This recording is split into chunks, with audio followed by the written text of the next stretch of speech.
From Microsoft and Google's intelligence cloud services to large-scale solar plants, new ways to live and work are being enabled throughout Qatar. The port of Ras Laffan has been purpose-built to meet the hydrocarbon exports of all the industries, while Lusail City, 23 kilometers north of Doha, will accommodate 500,000 people, complete with a marina, entertainment, energy and sports districts.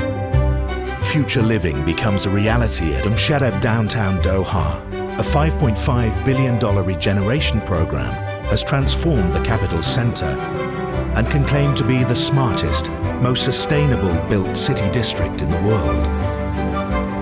Mashira project blends Qatari aesthetics and heritage with modern technology, with the focus on sustainable and economic development. The aim of the project was to bring people back to the roots, to regenerate a historic area called Mashira and create a modern city that was based on some of the best things that were taken in architecture from the past with modern technology. We would like to enable connectivity, require less energy, use less water, and create less waste. But in our city, we've connected all of the buildings and all the different applications in one command and control center, so the entire city district is smart. Thanks to Qatar's strategic geographical position and its neutral and flexible economic, political, and commercial ties with other nations, Qatar is very well positioned to take advantages of the changes that are happening in world trade. As we prepare for the World Cup coming up, it's an extremely exciting place to be doing business, and I can't think of a better place to be than Qatar right now.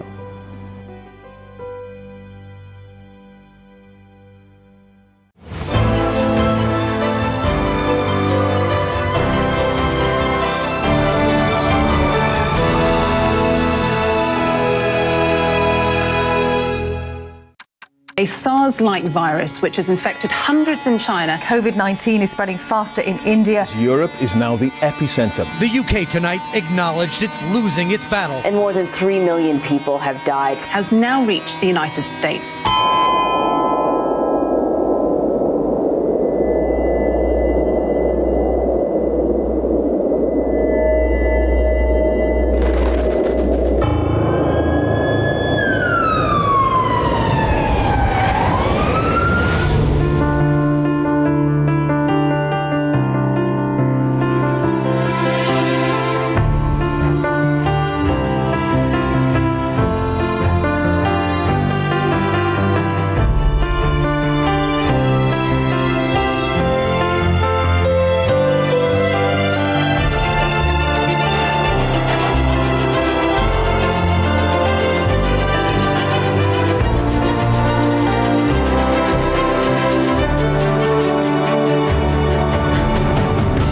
Kingdom has become the first country to approve the Pfizer coronavirus vaccine.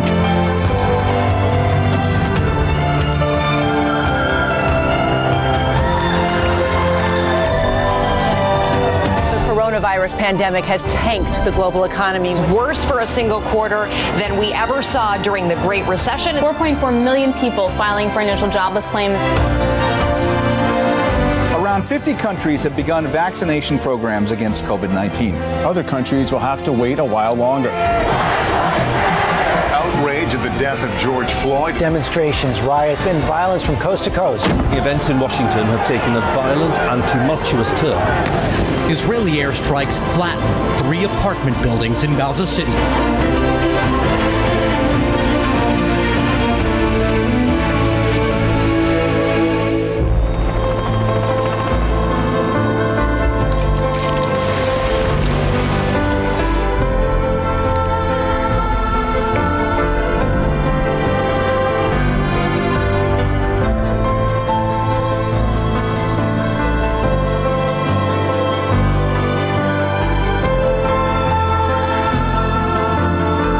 Administration's ambitious climate agenda.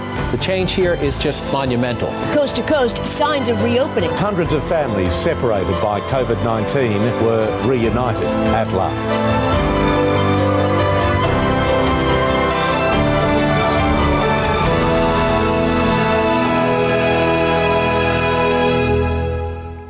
Hello and and welcome to the Qatar Economic Forum powered by Bloomberg. I'm Zain Verji in Doha. We want you to engage with us on social media, so follow us on Twitter at Bloomberg Live. Use our hashtag Qatar Economic Forum. In the past, when our ancestors had questions, they looked to the heavens for the answers. Today, we look down into our screens and ask our search engines, will it rain today? Where can I find my favorite food or a great job? In the digital age, information is but a click away. But in return, what are we giving up? The same tools that give us convenience also allow merchants to harvest our personal data. Shopping for something? Looking for a place to live? They know and track us. These massive data streams are changing lives and business practices. With that, let's start our program with two of the world's major real estate investors and how they're adapting to these changes and what it means for society.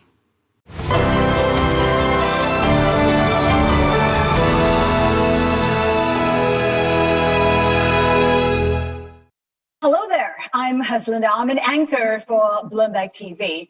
A year and a half since the pandemic started and pent-up demand is back in a huge way, and nothing like real estate to tell that story. Prices globally are surging, bubble warnings are flashing everywhere, something we've not seen since before the financial crisis.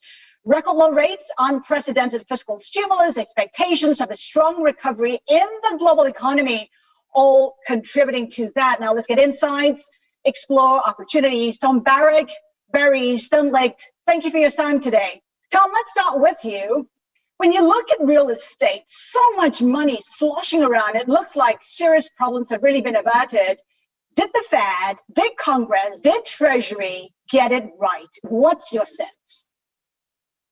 Linda, thanks for having us. I mean, I think, and Barry will agree that the amount of stimulus that's put into the system, the Fed's action and purchasing, interest rates, the proliferation of everybody having the same information and a flood of liquidity, and a focus on very minor risk factors is amazing. So too much of everything, readily available information, a decreasing edge for real estate generally. When you look at the bubble in the housing market, I'm sure we'll talk about it a lot. But this is nothing different. It's cyclical. Real estate always ebbs and flows with interest rates. It ebbs and flows with inflation. Those are things that we're all confronting at the moment. And real estate is a dinosauric asset class, right? It takes years and years and years to develop a real estate theme and an asset class, and we have technology going at warp speed. So you have kind of a mismatch. You've got technology 3.0 going to an industrial revolution 5.0, and real estate is going to have a hard time catching up. But too much money, too massive amounts of stimulus, probably to everybody instead of to the right people, and I think we're going to see inflationary consequences and interest rates rising as a result. Barry, what's your sense? I mean, too much money sloshing around right now, too much liquidity, too much of almost everything. What do you think will happen when eviction moratoriums end, when mortgage forbearance end? Can we manage to limit human tragedy in the end? Good morning. Hi, Tom. The Fed has overdone it, right? I mean, they've overstimulated, and they're actually looking in the rearview mirror instead of looking ahead. You know, we have over 9 million empty jobs in the United States now, and every business owner and every hotel we own and every shopping center and every restaurant can't find workers.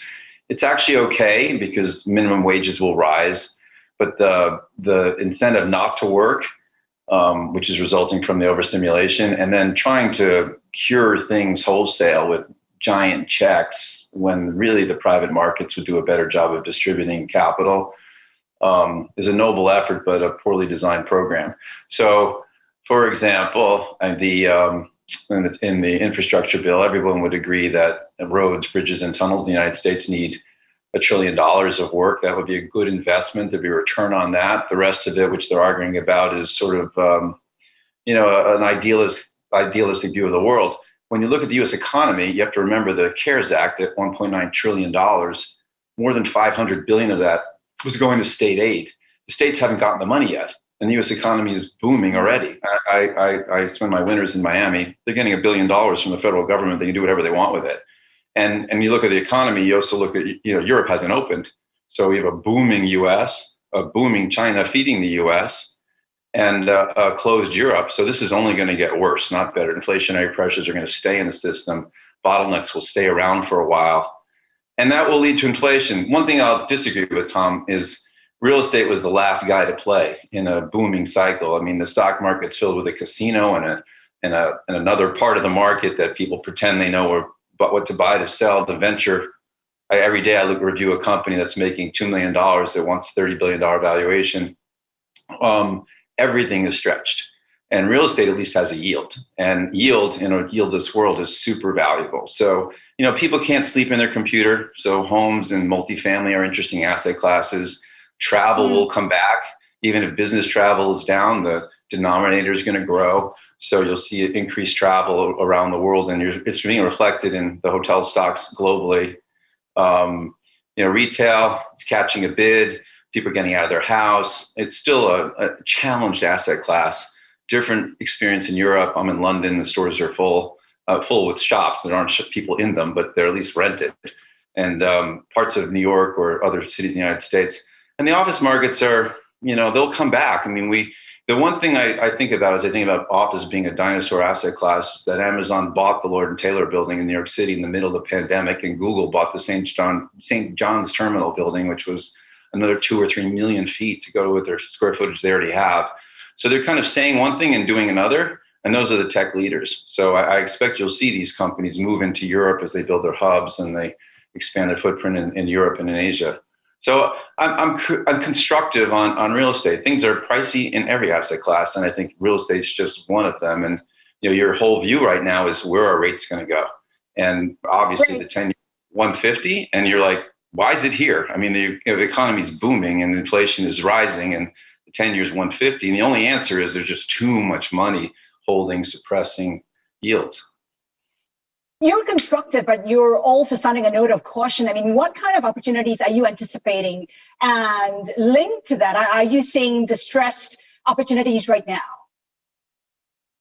Well, you're seeing some miscapitalized entities that need capital. The owners held on through the pandemic, but now the banks are saying, okay, look, you've got to pay us. So you're seeing that. I think you'll see a lot of banks selling loans in the next year because the bank stocks are fine. The banks can take the hits, and they don't want to take the assets back. So I think you'll see some loan sales. I mean, our focus in the last couple of years has been some of the alternative asset classes, much like Tom, but multis and affordable housing has been a big theme for us. In Europe, we're doing apartments in Ireland for rent. We're doing some Spanish office at very cheap rents, that we think will rise. It's classic real estate investing. You're trying to find places like we built an office building in Miami in the pandemic and leased the whole building. So there are pockets of opportunity. Thematically, it's kind of hard, but you just find those markets that are strong and growing, Austin, Texas, and avoid the ones that are seriously at risk, like New York and San Francisco, for 100 reasons. It's not just rents, it's costs. And the costs are rising faster than the rents, and rents probably aren't going to rise for a significant period of time. So, we like hotels. I'm on my way to Copenhagen. We bought a hotel in Copenhagen. I'm going to go look at it in the pandemic from a distressed seller.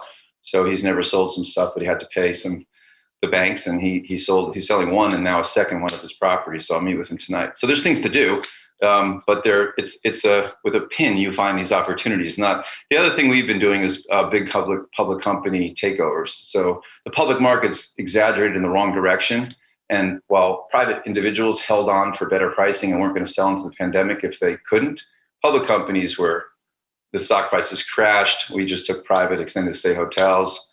We bought 10% of the company at $9 a share, and we took it private at 20, so 20.50, I think. So, there's things to do. We did this. We have a tender offer in Japan on a company. We're working on a company that's headquartered really in Germany. And we've announced a deal on we just took private a company in the UK that has a logistics base that was public. So there's needles in the haystack. There always is. Tom and I have been doing this for way too long. And you just got to look deep in the ocean. They're not floating. The good things aren't on the surface right now. Those are too obvious. Barry's looking deep in the ocean. Tom, how about you? I mean, do you see the stress opportunities right now? And when stimulus is unwound, will it be orderly? How do you see this playing out? No, I think to see the opportunities, you have to be at scale. You have to have a global company like Barry's that's just looking for an edge, so that instead of creating a theme, you find the salmon swimming under your feet, take advantage of that. But that takes professional players on a global basis in Main Street markets, capital markets, and all the asset classes. And quite honestly, I wasn't smart enough to do that. So 3 years ago, pretty good. but looking at who are the contractual obligors on real estate. Barry has an amazing hotel operation. The One, we had lunch there together a few weeks ago. I mean, it's 9 restaurants, hundreds of rooms, condominiums, swimming pools. It's the best of the best, but it's an experience, and it's mark to market daily with the guests who are appearing or not appearing and spending RevPAR dollars. So 3 years ago, we looked and said, real estate is unbelievably competitive. It's yield based, and the world is going to total return, right? The top 15 tech stocks, I mean, much to Barry and my frustration, if we would have just invested in the top 15 tech stocks 3 years ago, our returns would have been much better in the near term than they are. And I would have today. been in Central Pay next to you. Right? Because the contractual obligors are the 5 work. So we switched and said, we want to go to real estate of the future, which is infrastructure, right? It's digital infrastructure, radio towers, microcells, fiber, data centers, smart logistics, which is the infrastructure of the future and has counterparties of long-term obligors, the best credits in the world, who are now doing what real estate used to do, right? When we first started in this business, what you did is you went and bought a piece of land, you got it entitled for something, you got an architect and a contract, you spent a year developing the plan, you spent 2 years building it, you went to IBM or Xerox, you got a lease that was 200 basis points over the amount of money you were borrowing to build that, and you clipped coupons for 10 years.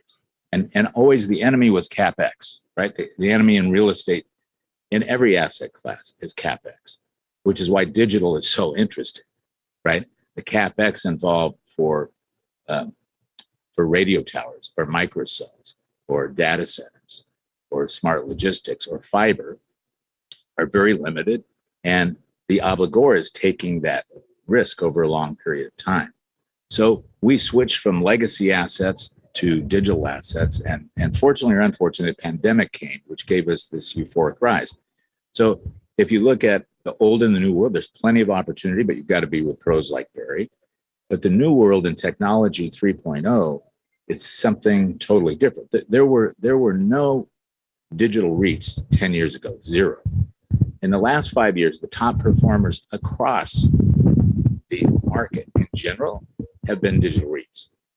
So that is going to continue. 5G, if you look at where are people spending money, right? Where do customers spend? Housing, hotels, industrial, all the things that Barry is in, for sure. And that takes massive scale and expertise to be able to produce the product to those people. If you look at 5G, just 5G, the rollout of 5G, so the internet of everything, the connection of everything. There's $580 billion that are going to be spent in the next 4 years just in infrastructure for 5G. So we go where the puck is going. That's being the total solution provider to all of those tech users and companies that are going to rely on bandwidth of one sort or another to deliver the product to disintermediate the buggy whip industries. Buggy whip industries will be fine. Great companies like Barry's will pick and choose where the edge was on that. But the wave, which is where we're going, is in the digital frontier. And real estate needs to be a partner with the technology companies to provide the infrastructure and the path for them to proceed. Before I pick up on, can I comment on? I mean, imagine there was a town of 100,000 people that was going to 20 million, right? That's actually the digital space that Tom has so successfully pivoted into. It's really that kind of revolutionary change in the way we function as humans, and the Internet of Things, and the expansion of 5G, and the data that will be needed, and the servers and the pipes to connect everything. You can argue about the slope of the trajectory, but it's probably higher than they say, or will grow faster because we've always underestimated. And it's global; it's needed everywhere. So, it is an asset class that we've pivoted into. We've done some data center stuff in London and in Virginia and some other places. But Tom recognizing that trend, he got. We say stay. I always tell our guys that the flow of capital can overwhelm fundamentals. And when you're riding a long-term trend, which Colony, Digital Bridge, I guess they'll call themselves soon, has moved themselves into, it's a very powerful wave, and because it's powerful, capital continue to flow there. The question is pricing, right? Pricing everywhere has gotten near and dear, and people recognize the opportunity. And so once you build the expertise, which they have in different verticals in the space, you can add, like we can in apartments, and we can to some extent in hotels. We can underwrite it differently. We have more confidence in our ability to operate it, in our margins, what we can do to occupancy, what we can do to credit enhancements, what tenants are looking for space. It is equivalent to ordinary real estate, or the bread and butter that is what most people think of as real estate. So it's a super exciting opportunity. And like everything, people know about it. So pricing is tough. So you have to be an expert to really compete. When you talk about pricing there, when do you see pricing reflecting fundamentals? Because currently, of course, it's not. I'm going to disagree. So when we started in real estate, there was only one place in the world you could buy buildings at like 3 or 4% yields and finance them at 1%, and that was Japan. And pretty much you can do that all over the world today. Cap rates, which seem very low, reflect really the cost of debt, and debt is really low. Of course, the German Bund is hovering around negative, and so like we're buying apartments, and you say, you're getting positive leverage. So if you get, meaning the cap rate's higher than the cost of the financing, and materially so. So we have a vehicle called a non-traded REIT, and we kind of target a 6.5 unleveraged, and we've bought $10 billion of real estate the last 18 months. And we can achieve that just buying generic apartments and levering them, because the Fannie Mae and Freddie Mac are they're aggressive lenders at tight spreads because everyone wants yield. So from that perspective, the day will come when cap rates might reverse. The day will come when multiples in the stock market will come down. You see companies trading at 300 times EBITDA. And, Tom and I don't know those multiples. We don't even know how to underwrite things like that. So, I think, and now they've stopped with EBITDA, and they just talk about multiples of revenue as if all companies were the same, and all companies had the same management team, the same competitive advantages, the same addressable markets. It's kind of, I kind of giggle because this usually means it's the beginning of the end. And Tom and I are definitely remember 2000 and 2001 when the NASDAQ dropped 82%. And, it feels like, I don't know, I could guess what would cause that to happen, but the trees don't grow to the sky. Tom and I have been through, I don't even know. Tom probably has been through one extra cycle than me. He's slightly older than I am, but we've seen a lot of cycles, the two of us, and they're all different. But this one, the wilder the swing to the top. I mean, it is very much the Roaring '20s in the United States. I mean, spending up 22%. I mean, people are spending 13% ahead of 2019, and people are having a joyous ruckus party. And the 20s were fun until 29. So, being the person who always worries about the downside and lets the upside take care of itself, I'm perpetually nervous, but I appreciate the asset class does not operate in isolation of the stock market, equities, and the credit markets. And investors are so hell-bent on thinking they're safer in credit. Well, when you're buying high-yield bonds with no protections at 3 3/4 and 4, you are taking a lot more risk than either Tom's digital assets or my apartments or whatever else I'm buying. So, I think it's all relative. Let me jump in, because I think one thing that you do, which everybody should look at, is risk mitigation from experience, right? So Barry goes up and down the capital stack. So where you are, what we've learned through all these cycles is real estate is resilient. And it always comes back. So everybody says New York office is going to hell in a handbasket. It won't. It'll come back. It'll recycle. It'll take massive amounts of CapEx and it'll reprice.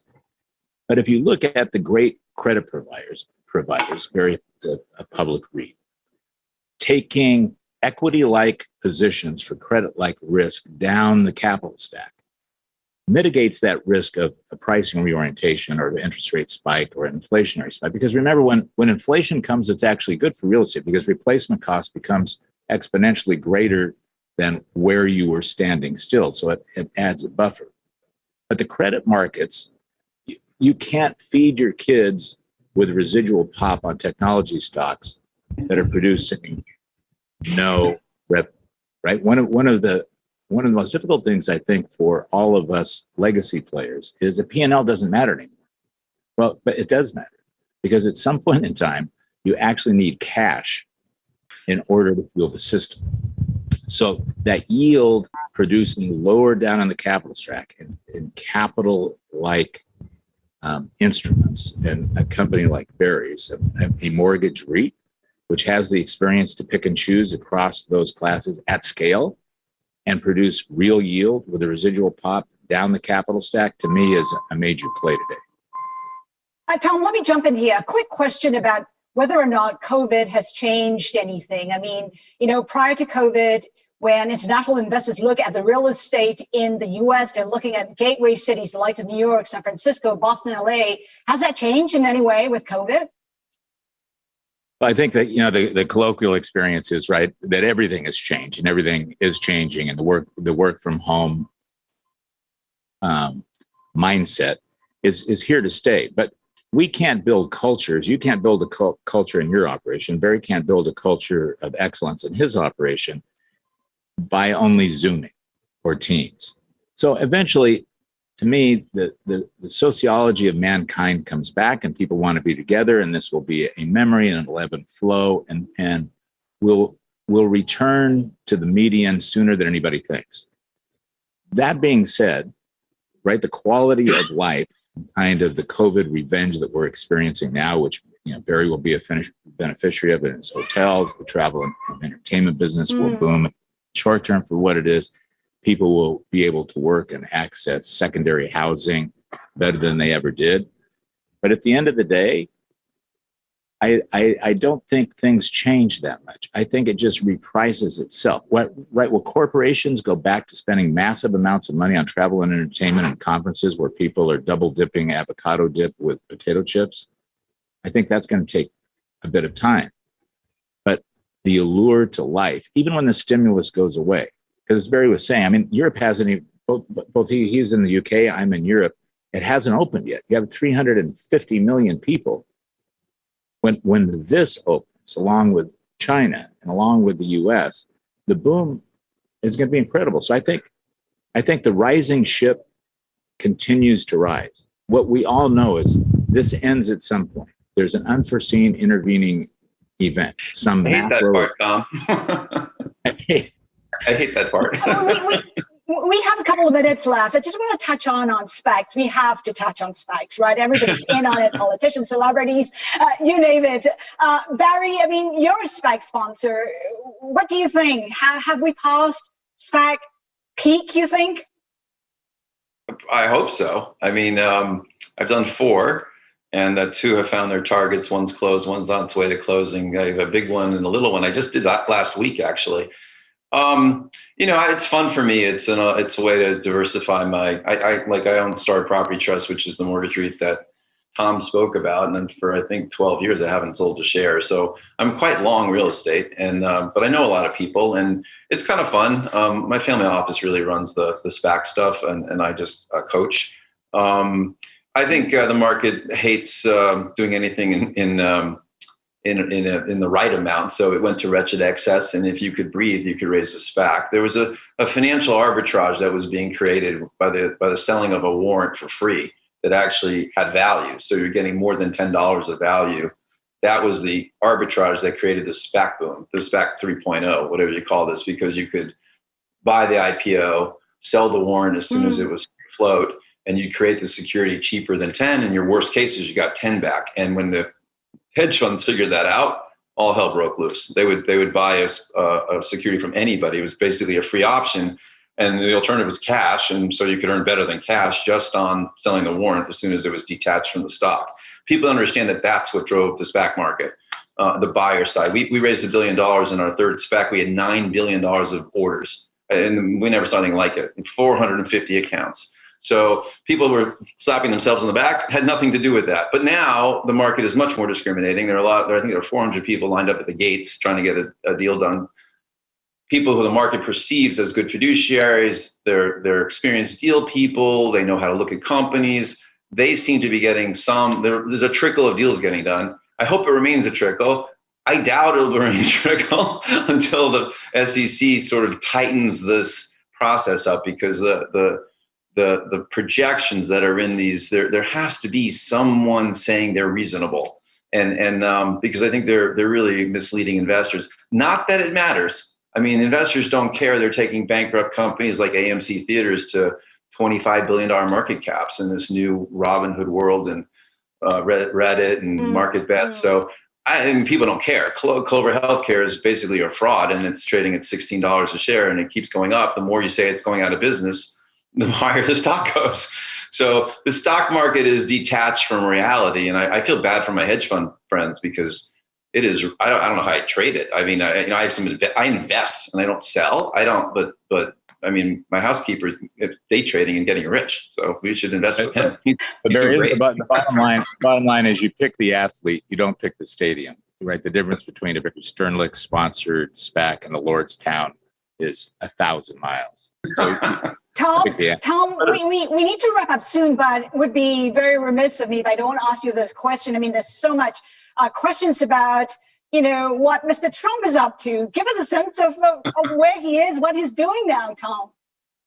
I actually don't know. I'm a viewer like we all are, and I'm always cheering from the cheap seats for whatever president of America we have. I mean, Joe Biden is doing a heroic job in what he needs to do, right? That playbook was written for a long time. It was 4 years of suffering for the Democrats. And so there's no surprise in what they're doing, and hopefully that works out well. President Trump did what he came there to do. It caused some unbelievably great results across the world and caused a great amount of frustration. So I look at it differently.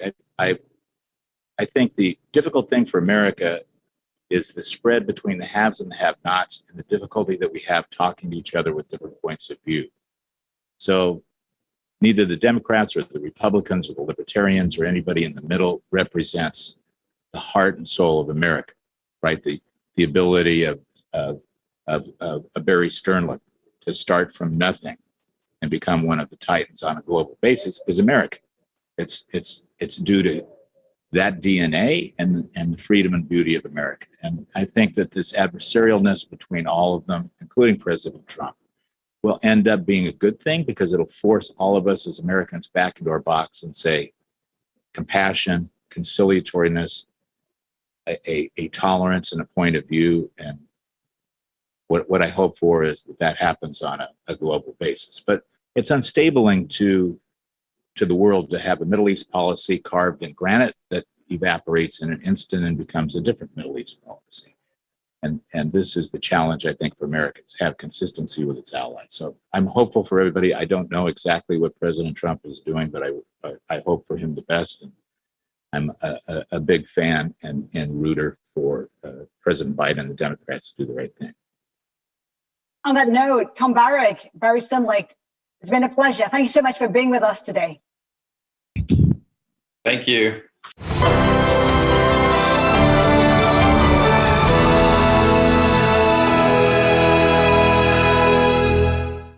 Hello, everybody. I'm Yvonne Mann from Bloomberg Television, and I'm here with Adrian Chang. He is the Vice Chairman and CEO of New World Development.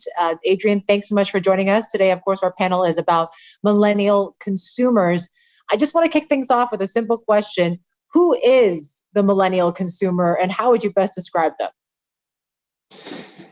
Thank you, Yvonne, and thank you for having me today. There are over 4 billion millennials and Gen Z in the world today, and there's around 566 million millennials in China. They're the key driver of global consumption, and there's no different in Asia than anywhere else in the world, in my view. And there are many important, facets of a millennial and what drives them, what makes them stay ahead. I think the key differentiations are this. The millennials wear so many hats. They can be a /youth, a blogger, a dog lover, and young generation is easy to find a sense of belonging, but also easy to feel lonely too. So because they have so many hats, company needs to really understand them because they all want to be unique. So what we need to think about is to see what we share with them amongst the same values, and also what we are targeting. Which hats are we targeting? I think that's very important. Sure. Secondly is I think, all millennials are focused, especially in Asia, are focused in technology. So how does technology optimize their lifestyle and their livelihood? So technology is not what they used to satisfying basic need, but it's basically everywhere to bring their best experiences. And we've seen your success in K11, your art malls. You just have a recent venture in the Pavilion Farm. This is one of your residential projects that's focused on sustainable living. Talk a little more about how much value millennials do put on sustainability and how they're fueling this trend. I think sustainability is like a second nature to young generations, also a major factor driving new world core businesses, from residential to also commercial projects. So the most recent residential project, we call it the Pavilion Farm, actually broke 20 years sales record during COVID. So it actually broke the record in Hong Kong. And the majority buyers were actually under 40 and attracted by the unique urban farming concept. It is the first sustainability-infused residential project. So think about you're living there, but in the middle of the residential project, there's a big farm. You have an aquaponic farm, an aeroponic farm, and also a real urban farm that you can farm and eat. So for new generations, that's a very big attraction because sustainability is something that they care. And so from a residential to a commercial point of view, it's really the concept built in from design. And the brand DNA is also very important. You can't just put it as a marketing gimmick. It has to be part of the corporate's DNA. And we build more than homes, but communities that are sustainable and taking care of one's well-being, which is shown in all our projects. Another thing I think new generations are very look into is also sustainable finance. So we also launched the first sustainable linked bond for a property firm in Asia. But aren't millennials making different lifestyle choices than baby boomers now? They don't necessarily want to own property. They rather spend their money on experiences, health and wellness. They're delaying marriage and having children now. As a property developer, how much confidence does that put on the real estate market if younger people aren't buying homes anymore? We also rent homes, so if they're not buying homes, we're also renting homes. So they still need the facilities and they still need to experience a sustainable living style. But ironically, in Hong Kong, as I said, under a majority buyers, more than 60% of Pavilion Farm is under 40 years old. So they are actually buying. So they are actually owning apartments. But you're totally right. There are a portion of the new generation, Gen Z or the Alpha Gen, how you define them, they actually just want to rent and they want to focus on experiences and also on knowledge capital. So another trend is that they want to accumulate a lot of knowledge. They want to feel good about themselves and also they want to contribute to the society. All right, we're going to have to leave it there. But Adrian Chen, thank you so much for joining us from New World Development. Thank you. Thank you.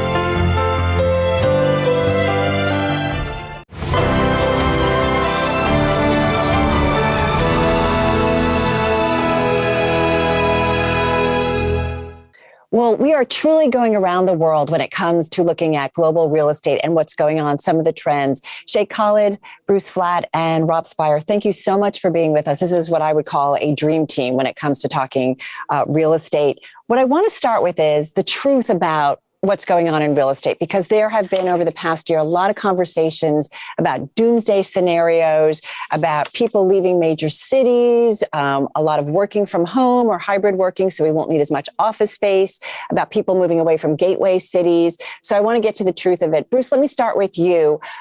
Is it a case that we're not going to go back to our office? Or if I look around New York, it feels like a lot of people have already moved back.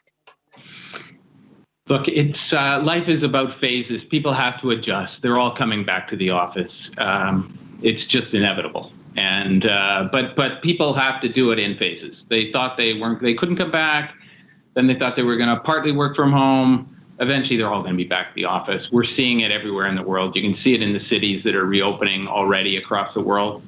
And it's just happening at a slower pace in some places. But look, everything's opening up where the vaccines are working.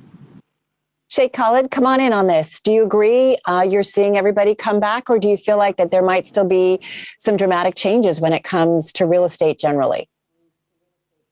I do echo what Bruce said. I think in phases, as we have planned also here in Qatar, many of the companies, agencies, organizations are coming back into phases, and I see with the vaccine, people getting vaccinated, even a larger pool of people getting together in terms of meetings, events, what have you.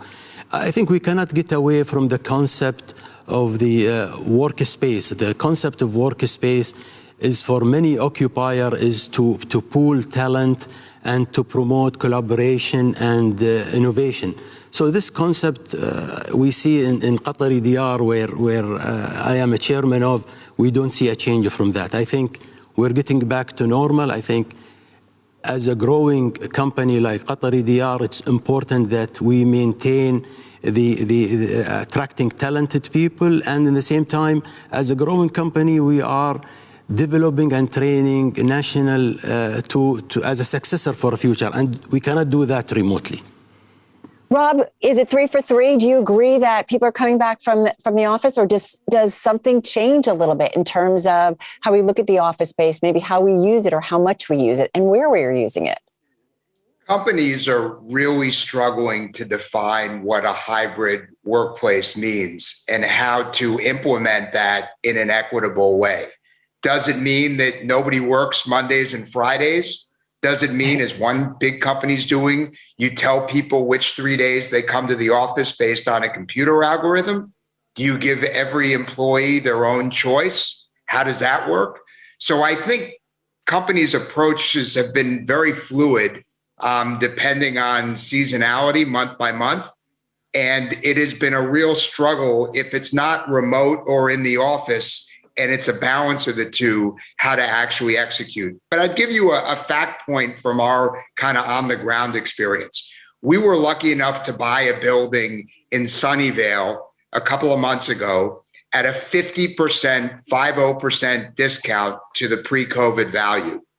Within 30 days of closing, we have 2 tech companies who are looking at potentially taking the whole campus.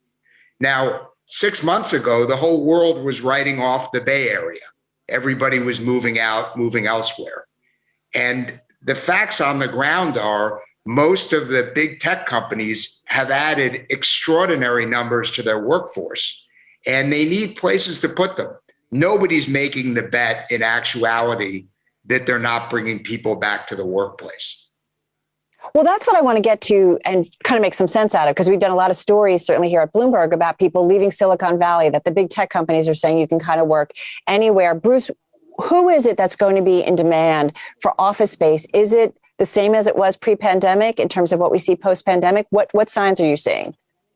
Look, I think the one thing that people have forgotten about when they think of office space is normally workforces, the GDP of the world grows, and you need more space to house people. And what happens when you have a slowdown is that nobody builds buildings. And there really hasn't been anything globally launched for 18 months, which means that this the amount of buildings coming on is just getting less and less. And over time, what you're going to see is demand come back and the amount of supply diminish, which means that you're going to have a whole cycle start over again. And our view is that this is very positive for real estate longer term, and we're continuing to invest globally. And you can see it in each of the markets that open up. You start to see cap rates come down because people understand that the offices are going to be full again. And if you don't understand the business, or people aren't in the business, it's maybe hard to understand. But that is really what's going on at the ground level. Sheikh Khalid, what are you seeing? Like the other two on the panel, you have exposure, obviously, to the office space. Lusal, I think about your massive development that you guys have been working on since 2005. What are you seeing in terms of office demand? Who needs it? Who doesn't? Because there are certainly lots of stories about, open office space in Doha specifically. Well, I can rephrase it in macro and micro. If I will talk macro, I think the office space demand will continue, especially for big corporations,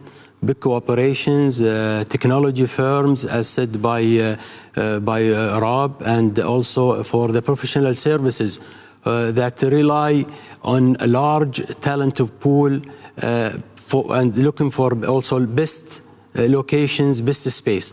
If I talk about micro here in Qatar, we went through I think a surplus of office space because it has to do with the demographic, with the planning, what have you.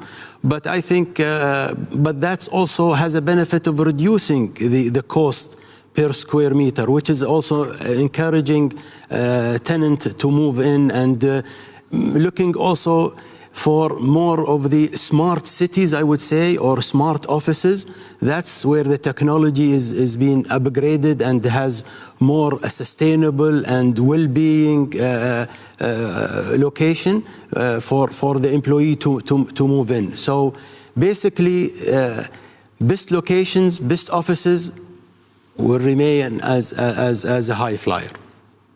Sheikh Khalid, foreign workers are so important to Qatar. We know that. Are you hopeful in terms of, immigration policies? Are you counting on that and really changing demographics to help also fill those buildings and the demand there? Well, definitely, and we've seen a change on the policies for immigrants to move in and to give more of leverage to the business here in terms of the doing business or residency.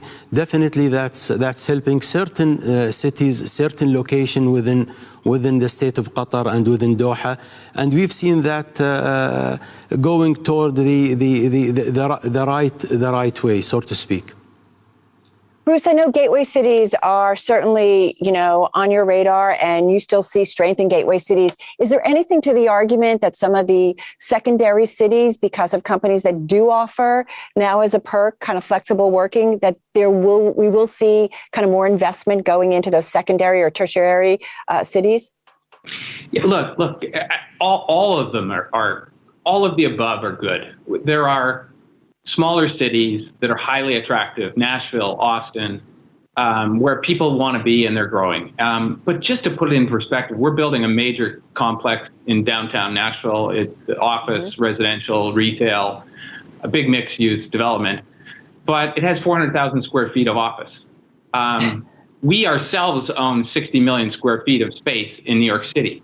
So it's just the quantums. And as Rob said earlier, to get the people, and as Sheikh Khalid said, to get the amount of numbers, you need to be in these big cities. So Facebook, Google, and many of the tech companies are in New York City because it's the only place that they can get the mass of talent. And that's not to say that Nashville isn't going to be important, but it's just the quantums are different. Bruce, while I have you, I want to talk a little bit about retail specifically. You guys have big exposure. You bought GGP back in 2018. The timing on that, did it cause you pause, certainly over the pandemic year? Look, we started buying it in 2009. We bought it four parts of it, and the last part we completed in 18. So, but yeah, look, retail was not great when they shut down your business and it goes to zero for a couple of months. It's not fun. But if you take it today, numbers are coming back strong. If you have great centers in great cities, people are strong, and actually sales in many of them are above where they were pre-pandemic. So. Retail sales are coming back, and yes, there was a little bit of a pause, but those that were well-financed, just like every piece of real estate in the world, those that are well-financed live through these periods of time, and we're all trained to do that in the real estate business. Right. And my understanding, Bruce, is that you recently did some channel checks, and you were checking out some of the malls that you guys saw that you own in the United States, and it was busy. It has been reported that we toured many of those centers across the U.S. recently, and it's amazing the traffic that are coming into retail centers. Now, some of the urban centers, in fact, are the ones that are the most hit just because offices haven't filled back up yet. But we take great comfort from we have a mall in Seoul. It's underneath two office buildings that are now virtually 100% occupied with people, not just leases. But the mall underneath is full. And so where things are opening up and vaccinations have occurred, you are getting you're getting traffic coming into both office and retail. Hey, Rob, talk to me about something like a Rockefeller Center, right? Which is so, having worked there over my career, it's a place where there's lots of tourism, it's multi-use. I mean, all of you are so much, it seems to be one of the significant trends when it comes to real estate, these multi-use properties. What are you seeing in Rockefeller Center specifically? I mean, look, if you take Rockefeller Center as a microcosm of New York City, the difference between May 1st and June 1st was like watching a flower blossom. And the amount of activity, the amount of people coming here to eat, to shop, to go to our observation deck, and yes, to come back to offices, the difference in 1 month has been pretty extraordinary. And you're seeing that play out across New York City, in the parks, on the streets, and in real estate. I would also add, if you look at retail is a very small segment of our business, but if you look at China, where people are back in the office and where domestic consumption has been stimulated by COVID because people can't leave the country, so they're shopping more domestically, they're traveling more domestically. Our couple of shopping malls in China are performing better today than they did pre-COVID. So you hear a lot about the negative news in commercial real estate. You hear less about the cohorts like life science that are performing extraordinarily well, where demand has been accelerated by COVID. You hear less about cities like Austin, where we bought 2 buildings. They were empty when we bought them. While we were in contract, we leased both up. So there have been great opportunities during this period. We've done more than $12 billion of deals globally during COVID. And we think they're going to be some of the best investments we've ever made. Well, talk to me about deals and where money's going, because I think about something like the hospitality industry. Sheikh Khalid, you guys certainly have a lot of exposure throughout the world in terms of hospitality. Are you finding new opportunities because of some properties that have certainly been beaten down, depressed because of the pandemic? Well, to be honest with you, we work with our partners. Locally, we have not looked at opportunities, but abroad, yes. And you are talking to our partners here, both of them, and we always work with them in order to find the best opportunity. We build on and capitalize on the relationship that we have built over the years, and I think the U.S. is a great place for investment. And I'm happy to hear what Rob have said about, occupying or buying post-pandemic or after the pandemic those good deal of offices. But I think this is an area maybe we need also to sit and chat and talk about it. It's a great opportunity. But to be honest with you, locally we have not looked, because we are focusing mainly in Al Wasail city.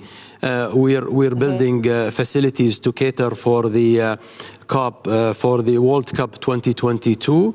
And also we are marketing the boulevard. This is a commercial avenue that we have built, and it's really is doing great in terms of the attracting, let's say, people to rent, and variety of people. And this will be one of the kind of a commercial boulevard built in the state of Qatar, close to the Al Wasail Stadium, where we'll have many of the games taking place in. And really, this is where we are focusing in Al Wasail right now. As you know, that Qatari Diyar went through a restructuring of itself from organization-wise and from investment, and we continue to focus on UK and US market with our partners. So we haven't really secured any opportunities inside Qatar, but as I've said, we are concentrating on what we have in hand. Sheikh Khalid, one quick follow-up on that. The World Cup, massive for Qatar, and I understand that there's a big focus in the development toward that. What happens to demand after the World Cup? I think a great infrastructure has been built in the city, in the city itself, with all the regulation that has been put in place in terms of the tourism, attracting tourism to the state of Qatar and to Doha. Also, many events that's coming in place, which I don't have really in mind, which will make Qatar for future events most cost effective when to host any future events in any future events in the state of Qatar. Bruce, in terms of new money, committing new money, where are you looking? What types of projects are you looking to do right now? Where do you see the opportunities? Look, when you have a $225 billion portfolio of real estate, you're doing everything. And we've been buying a lot. We've been selling a lot. On the growth side, we've been doing life science. We just are committing to a portfolio of life science in the UK. On the value side, we've been buying office in city centers. And we just bought $750 million of properties in Washington. We've been buying in New York. We're buying in London. We just committed to a large building in the city. So on the value side, we're finding opportunities to put money to work. But on the growth side, which are often smaller dollars, there are still significant opportunities. And the real thing, and we haven't talked about it here, Carol, but the real thing is interest rates have gone to zero, and they look like they're not going up in a substantial way for a long period of time. And as a result of that, and once the clutter clears from real estate, and as Rob said, the shift has changed a lot in the views of real estate. Once it takes its final shift, people are going to realize that these are among the great investments in the world to own. Well, Rob, do you agree with that in terms of, I love that you went there, Bruce, in terms of interest rates, because it's certainly something we debate and talk about a lot. Do you agree rates are going to stay low and that provides incredible opportunities? It looks that way, but there are obviously some inflationary pressures that are suggesting that while rates may be low for the next couple of years, they'll gently rise to prevent a run on inflation. While we haven't had an inflation spike for a few decades, I think there are enough of us who remember the 1980s and double-digit inflation that's obviously something we're preoccupied with. I agree with Bruce. There are extraordinary opportunistic things to buy in major cities around the world. We've been active during COVID in Paris, in Washington, D.C., in San Francisco, in London, and people just selling off real estate at 25, 30, 40% discounts. Whereas if you had a long-term view of things reverting anywhere near where they were pre-COVID, these are generational buying opportunities. I also think there are growth segments like life science where we've been extremely active, like prop tech, which we haven't talked about, but we've been very aggressive both in early stage investing and also a couple of SPACs that we've sponsored. Technology is finally transforming the real estate industry, one of the last industries that kind of opened itself to innovation and disruption. And now that's become an extraordinary force and investment opportunity. So I think the things we've been doing have ranged from deep value investing and also investing in certain real estate pockets that are seeing enormous growth right now. Rob, you mentioned technology. Expand on that. And specifically, what does that mean? And I'm thinking about the Bloomberg audience, the global audience. What do they need to take away from that? Very little changed about our industry other than really the way you capitalize buildings. Very little changed about our industry for many decades. And I think most people in real estate thought their responsibility was to provide four walls and a floor and in return get a rent check. And that was kind of the contract with tenants. And you saw your tenant every 10 or 15 years and renegotiated, and everything was very transactional. That has changed now, whether it's software or hardware solutions or new, more flexible models. Our industry is going through this enormous period of disruption and change, which if you position yourself at the forefront of that is a fantastic opportunity to do a better job serving your customers and investors, and also a great investment opportunity if you position yourself not just as a real estate investor, but also an investor in the technologies that are changing real estate, which is what we've done both in creating a venture platform for early stage investments and also sponsoring SPACs that are able to take growth stage companies into the public markets. Which is a big change.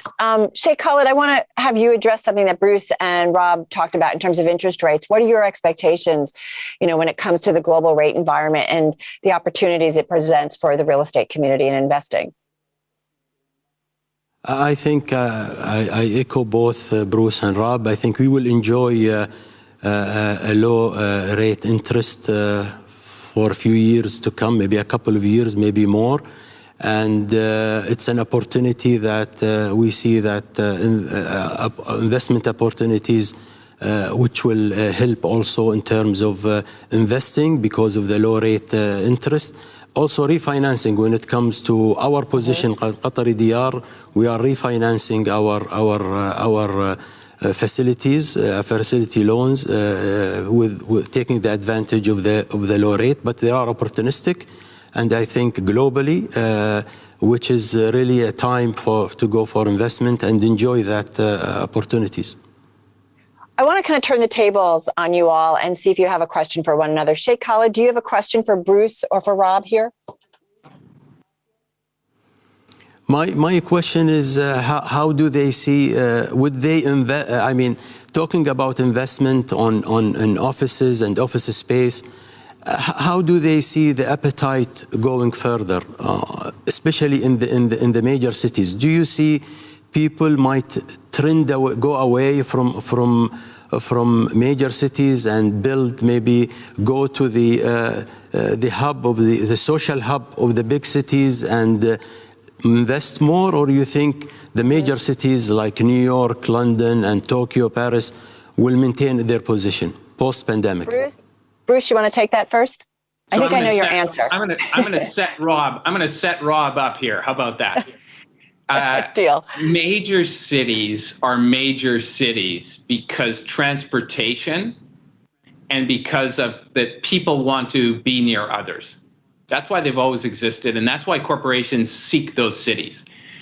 Rob can give whatever answer he wants, but he should tell the story of all the companies that left New York City and went to Stanford, and how many stayed there, and where they are today. And I think that's instructive of as an answer to the question. The ball is in your court, Rob. Now, Bruce, thank you for that. I remember being a kid in the 1970s and watching my father and grandfather struggle to keep our properties leased because so many conglomerates were moving to Westchester and Connecticut. And most of those companies came back within a few years or went out of business because they couldn't attract the same talent once they moved to the suburbs. In my lifetime, I'm 51, 5 times, and I've spent my whole life in New York, 5 times people have been predicting the death of New York and the death of cities. And every time they've been not just wrong, they've been profoundly wrong. And through crisis, New York and other big cities have innovated and made themselves better. And that's been happening not just for 51 years, but for hundreds of years. And again, if the 4 of us were together in New York City right now, and I'm sure the same would be true if we were together in Doha, you would see an active place where people are super happy to be and they aren't going anywhere. And you want to look at the Bay Area, unless Stanford is moving, tech companies aren't moving. Yes, they're going to hire talent in places like Austin and Bellevue and Toronto, but they're going to stay headquartered as close as they can to Palo Alto because that's where the great talent is produced. And if you were to want a roadmap as to where companies are going to grow, you want a roadmap as to where the talent is. And that talent is going to continue to convene and congregate in big cities like New York. But even though companies are increasingly saying as a perk to hiring, and we're hearing this in massive surveys, employment surveys, that now a perk is you can work anywhere you want, that is going to, we know people are leaving jobs if they don't have that flexibility. That doesn't change things at all? You're also having companies say that if you leave, your salary is going to be adjusted to reflect the cost of living where you're moving to. So I don't think we're going to fully understand those demographic trends until you see where people end up on the other side of COVID. And again, if we were together and you looked outside my window or you went to Central Park, I don't think you would be doubting the future of New York. And the same would be true if we were in Paris, London, Tokyo, Toronto, or Doha. All right, just got a couple of minutes left. It has been quite a 12 months, 15 months, and we've had lots of conversations about real estate. Some final thoughts, Sheikh Khalid, for our audience about what they need to understand about where commercial real estate, residential real estate, where it's all going, and the impact of the pandemic. If I speak on behalf of Qatari Diyar, I think we look for opportunities, and so we look for commercial, offices, retail, residential, hospitality. So there is a right opportunity. I think we jump on it. I think there is a great opportunities. Right now, people need just to take the risk and understand it well. But Qatari Diyar will invest in all these, what I have just mentioned, areas where we see the opportunities is the right way to do. So similar in terms of pre-pandemic. Bruce, come on in on this, because I do wonder, like logistics centers, data centers, is that more attractive? Is there something that's more attractive now that we've gone through the pandemic? What Sheikh Khalid should have said about his residential is he had some projects in London that he could sell to people that are listening to this call. But first, but I'll do his pitch for him. Look, here's what I would say. There's no doubt the one sector, and we've been investing significant amounts of money in it over the past 7-8 years. Data centers didn't exist really 15 years ago. There's enormous amounts of money going into the data center business, and it's going to continue for a long period of time. But when you look at the amount of capital in that area, or in life science, or in some of these niche areas, they're phenomenal investments, and they have been great investments, and they will be in the future. But they're relatively small dollars globally. And so yes, they are great investments, but the true value investments today, and where big money can be put to work, and where significant value can be made is buying in these great cities today, when people have a different, more pessimistic view of them. Rob, save 30 seconds for you. Final thoughts in terms of the outlook of where commercial real estate goes. Stay nimble, stay flexible, stay liquid. And if you have a global purview like we do, like Brookfield does, like Qatar DR does, you're going to find great opportunities in commercial real estate. Going to leave it there. Rob Spire in New York, Bruce Flatt in London, Sheikh Khalid in Doha. Thank you so much. Really appreciate your time. Be well.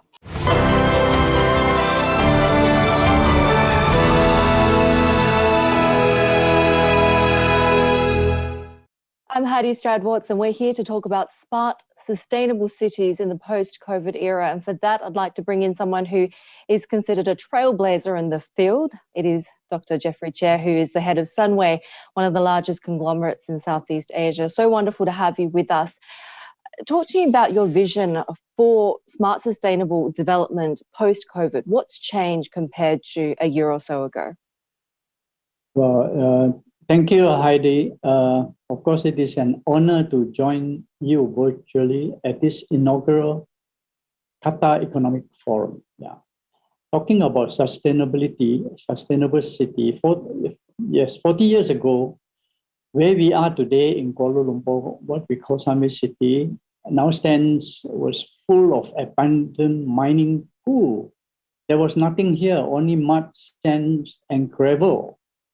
But while others saw this as a moonscape, I envision something different. Instead of clearing green fields, I decided to rehabilitate this brownfield and build an integrated and sustainable city. And I must confess that when I first came up with this idea, several bankers, a lot of them, in fact, dismissed me outright when I sought loans from them. Even my friends thought I was crazy. But we went ahead. Sunway City, Kuala Lumpur now houses educational institutions, commercial entities, an international renowned medical center, retail, leisure and hospitality outlets, and residential neighborhoods. And today, the city now serves a vibrant community of more than 200,000 people living, studying, working, and playing in a safe, connected, and healthy environment. And we are not finished yet, of course. For instance, we are now integrating technology more deeply in our operations to help reduce the township's carbon footprint.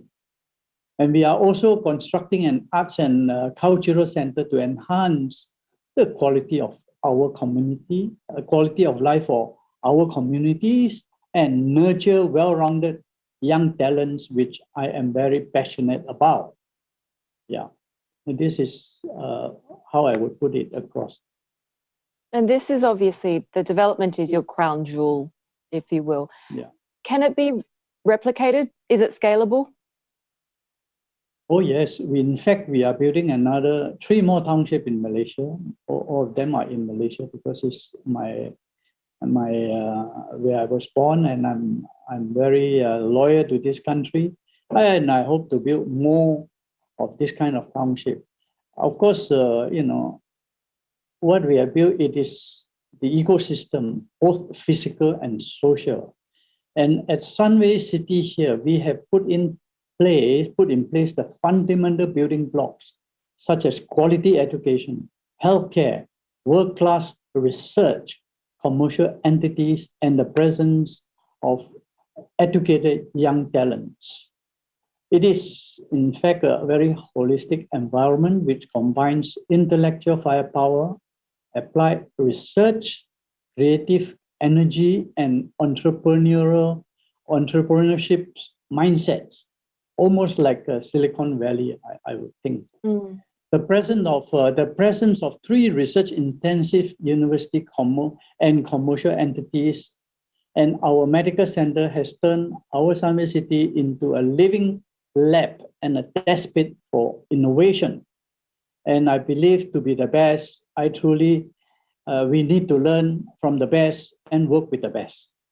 In this context, we have established partnership and collaborations with world-renowned institutions such as University of Cambridge, Harvard University, Oxford University, and MIT in Boston. I was going to say the pandemic has really exposed vulnerabilities in so many different ways, right? Does it also create opportunities for change? And in what ways do you see that? Well, I think now, of course, this township that we have here was very vibrant. And of course, now we have the lockdown in Malaysia. And, with this pandemic, it helped us springboard the online learning. And I believe that into the future, we may have to do a hybrid, online and physical, So I think that if not because of this pandemic, people may not put so much effort into online teaching. And I believe that this will augurs very well into the future, because now the technology has more or less been upgraded to a level where students can learn online. And my belief is it needs to have physical, because I personally would prefer when I call for meeting, online is not so my ideal type of situation, but I would like to have a hybrid, some online, some more physical, to have personal interaction with our people. You've said that it's not just up to governments and policymakers to reach these sustainable development goals. What would you like to see companies in the private sector doing more of? Actually, the real question is not, why sustainability is important to me, but whether we can continue to go on as we are, given the state of the planet and its people. Now, our commitment to sustainability and our three core values of integrity, humility, and excellence have helped Sunway become one of the region's leading conglomerates. And here, Sunway sustainability is also emphasized in our vision statement, which is to be Asia's model corporation in sustainable development, innovating to enrich lives for a better tomorrow. We are demonstrating that sustainability and profitability can go hand in hand, and that we can all do well by doing good. Heidi, my personal motto is I aspire to inspire before I expire. And I hope what we are doing here at Sunway will inspire other corporations in the region to adopt sustainability as the default choice. Dr. Chow, thank you so much for your time. We really appreciate it. Thank you.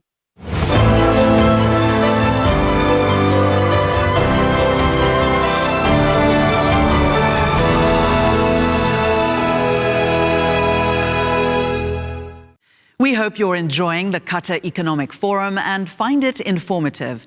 We'd like to thank our underwriters in Qatar, Media City, the Ministry of Commerce and Industry, and the Investment Promotion Agency, Qatar. The past and the present meet in one man. He is the living embodiment of Qatar's beginnings and its rise to its current international status. His life story begins with pearls. Meet Hussein Al Fardan, the man who has seen it all, done it all, and keeps on doing it again.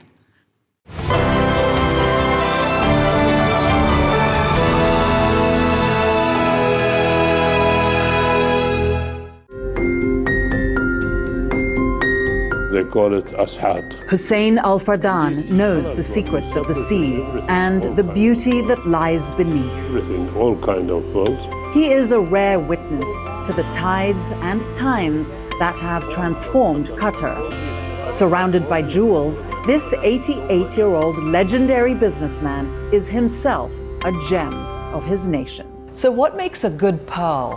Has to be perfect round, has to be clean, no dents. We met in his pearl gallery over coffee and fresh dates as he recounted being a young boy out on the waters diving with his father. I born with my father. He is deep in this business, the only business we have in the region, the whole region. The entire economy depended on pearl diving at the time and sales mainly to Indian traders. How has Qatar changed? How has the country changed? A lot, but because the income increase, we depend before on the pearl. Pearl is dead. Then we luckily got oil. The economy starts growing. Up to now, you see what we are. And all the divers left the diving and went and worked with the oil companies. The discovery of oil and gas, combined with India's own pearl diving initiative and Japan's move into cultured pearls, killed the pearl diving business in Qatar. As the country transformed, Hussein Al Fardan, the entrepreneur, built successful businesses in jewelry, hospitality, motorbikes, and marine services. He has seen the ebb and flow of wars, regional tension, economic strife, but sees opportunity even in hard times. In 2017, Saudi Arabia, the UAE, Bahrain, and Egypt imposed an embargo against Qatar, which was lifted earlier this year. The blockade made us depend on ourselves. In the vegetables, we depend on ourselves. We've grown up maybe 100 times than what we used to grow up. He is pragmatic about relations with Qatar's neighbors. Trust is not easy to build when it's cut, but we have to be wise enough to see every country in the world, they have some differences, they have some problem, but they come over it. All these years later, a perfect pearl still brings excitement. Look at this. Perfect round. Yeah. Pinkish. Pinkish. I see it. The best of the best. How much is this worth? And it is over $10 million. Over $10 million for this? Yeah. It's incredible. He sees potential in the future of Qatar based on its heritage and its link with the sea.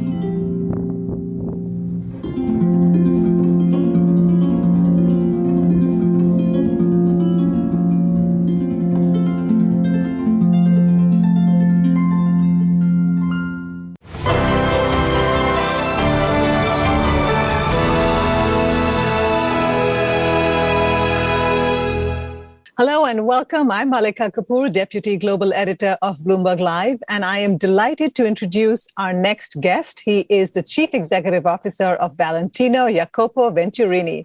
Jacopo, thank you so much for joining us. You took on your new role as CEO of the company of Valentino on the 1st of June, 2020. I think it's fair to say that the first year threw in a couple of surprises for you. Tell us, what was the impact of the pandemic on Valentino, on the business, particularly with regards to store closures, and where do you stand in reopening your stores now? Well, first of all, it's a little bit complicated to tell you about the opening and the closure, since it was an on and off from the beginning. As you know, everything started with the lockdown of China, and then in February, and then in January, February, and then it starts Europe, and then we have been to a situation of open and close during all 2020, and even in 2021. In Europe, for example, just to give an example, from mid-December to mid-April, England was all closed, for example, until mid-May. From, again, mid-December, Germany was entirely closed, Italy was on and off. Nowadays, there was a moment in 2021 where, in 2020, by the end of March, we have like half of our store completely closed. Mm-hmm. Nowadays, we have, everything is quite open except for what we call Southeast Asia, so Singapore, Malaysia, and Australia, and also Japan. They are in a situation of on and off lockdown. Well, what you did, and what many of us have had to do, is turn to digitization, isn't it? And you've incorporated a very heavy online strategy. Going forward, how important will online sales be, you think, compared to, say, physical store sales? And how important will your strategy of moving toward the digital future be going forward? Well, from the very beginning, we try to, let's say, not to get by this situation, but to find the way to make a very difficult situation into opportunities. So technology was very important to make us being faster, smarter, but even closer during the pandemic. And just to give you an example of what we think about being closer and adding a human touch to technology that can, of course, enhance the relationship with the final customer, we have humanizing the digital experience with several ideas. For example, one was We Are Not Really Stranger, that we launched in January 2021 during, of course, the pandemic, which was a card game based on intimacy, in which our community can entertain and interact by discovering each other's personalities.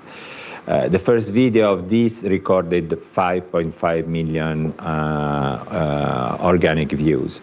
On top of that, during the pandemic, we entertain our community on Instagram and other digital with the world of literature, for example, with book by Elsa Mojimbo, The Alphabet for Kids and Adults.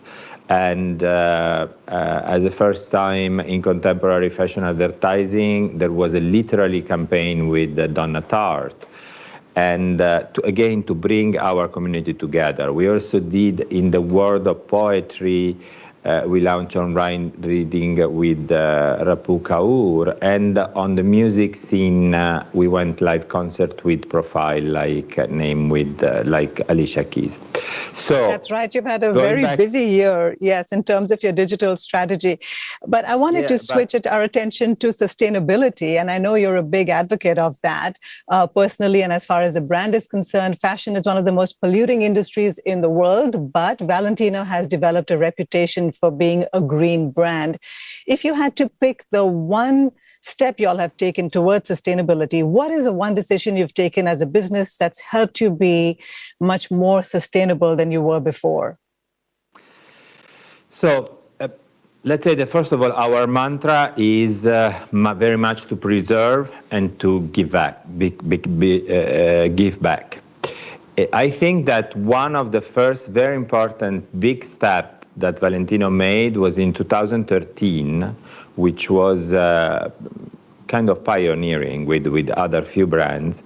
And when Valentino joined the Greenpeace Detox Solution Commitment in the mission to eliminate all the dangerous chemical from our supply chain, and agreed on zero deforestation commitment project to help to protect our life-giving waterways and rainforests. As a result of this, we have reduced approximately by 63% of our chemical substances in the production. Then, of course, as you know, we just communicate that we are going to be fur-free from the end of 2021. in terms of production. And from spring-summer, to announce that you're going for free. That is a huge step. But a lot of people would ask you, you've decided to go for free, but of course you're still using leather. So can you truly be a green brand if you continue to use leather? Well, I think that you cannot decide to be a green brand one day from the other. It's a process, and we are committing to be as sustainable as possible, because we truly believe that this is the only direction that we can grow. But at the same time, you're not becoming fully sustainable on one leap. You're going to do it step by step. So we are going alpaca free, for example, from spring-summer 2022. We are working on the viscose, and we are already in a virtuous viscose supplier for 70% of our production. We have launched, and that will be in the store, our iconic Deacon, which is what we call open for Unchange, which is totally recyclable. And we have a plan to give back, which I think it's a very important element. Just to give you an example, plant trees wherever we are in order to give back to the planet what we took off. And another example of that is the campaign, charity advertising campaign that we made during the pandemic, based on empathy with our friends of the house. Everybody gave their fee to Hospital Spallanzani in Rome, which is the Italian hub fighting against COVID-19. So to me, the concept of giving back, it's very important. In 2018, there was a lot of controversy over Burberry because they burnt their excess stock. What do you do with your surplus stock? First of all, we don't burn, which is something very important. And then, of course, nowadays we are really thinking on upcycling the product.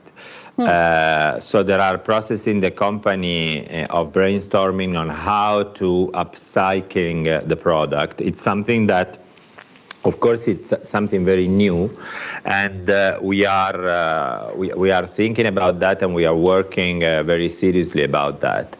And I'm not ready to tell you how, when, and in which way, but definitely it's something that we will do. Okay, well, we're going to look forward to hearing more from you about that when you're ready to tell us. Jacopo Venturini, thank you so much for your time, and thank you for joining us today. Really a pleasure for me. Thank you to you. Thank you.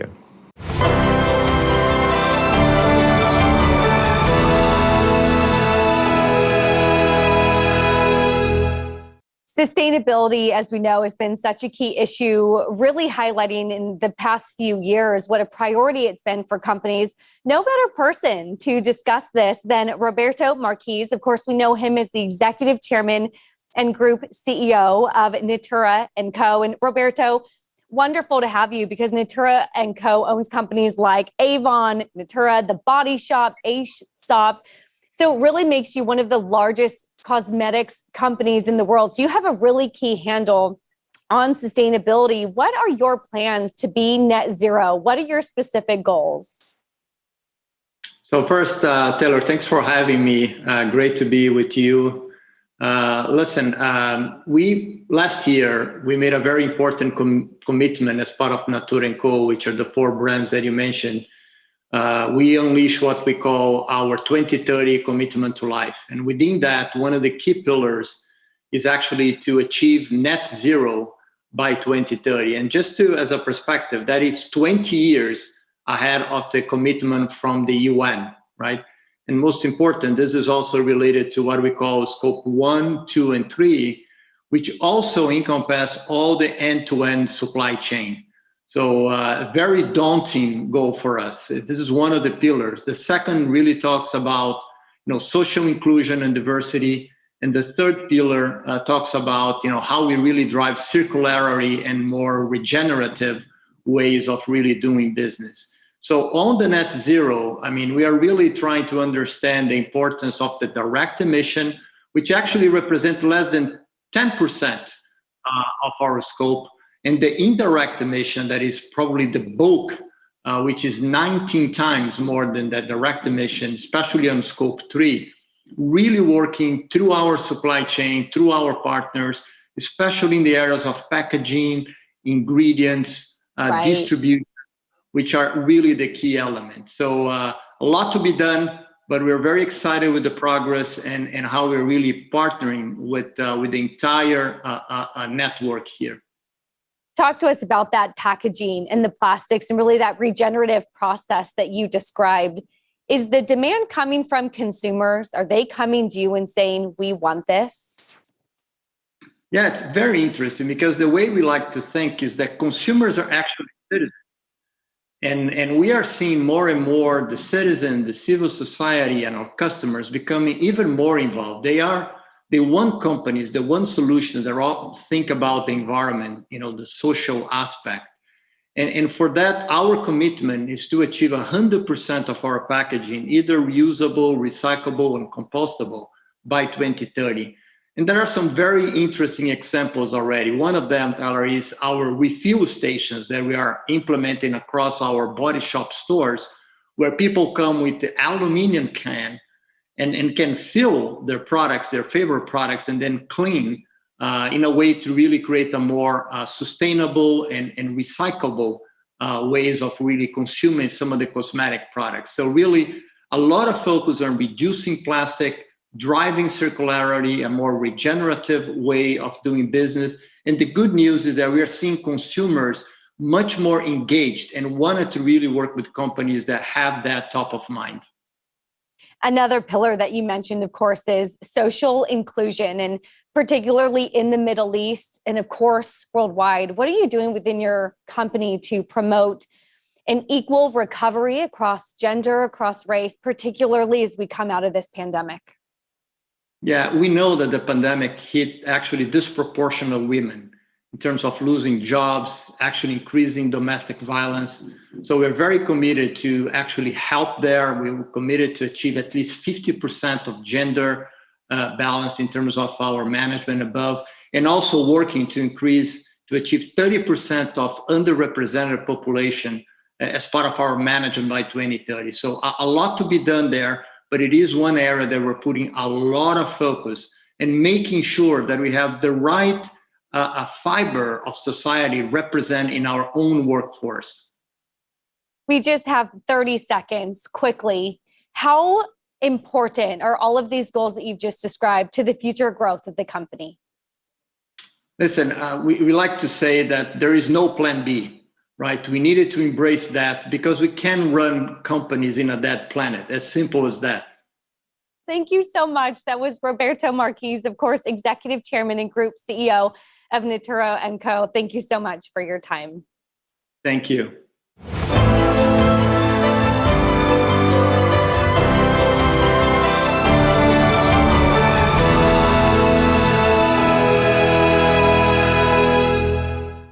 A shared destiny defines the health of the planet and the health of its people. The role of a health minister has expanded into territories which were once the preserves of other officials. We speak with Her Excellency Dr. Hanan Al-Kuwari, Qatar's Minister of Public Health, on addressing the challenges in this mission.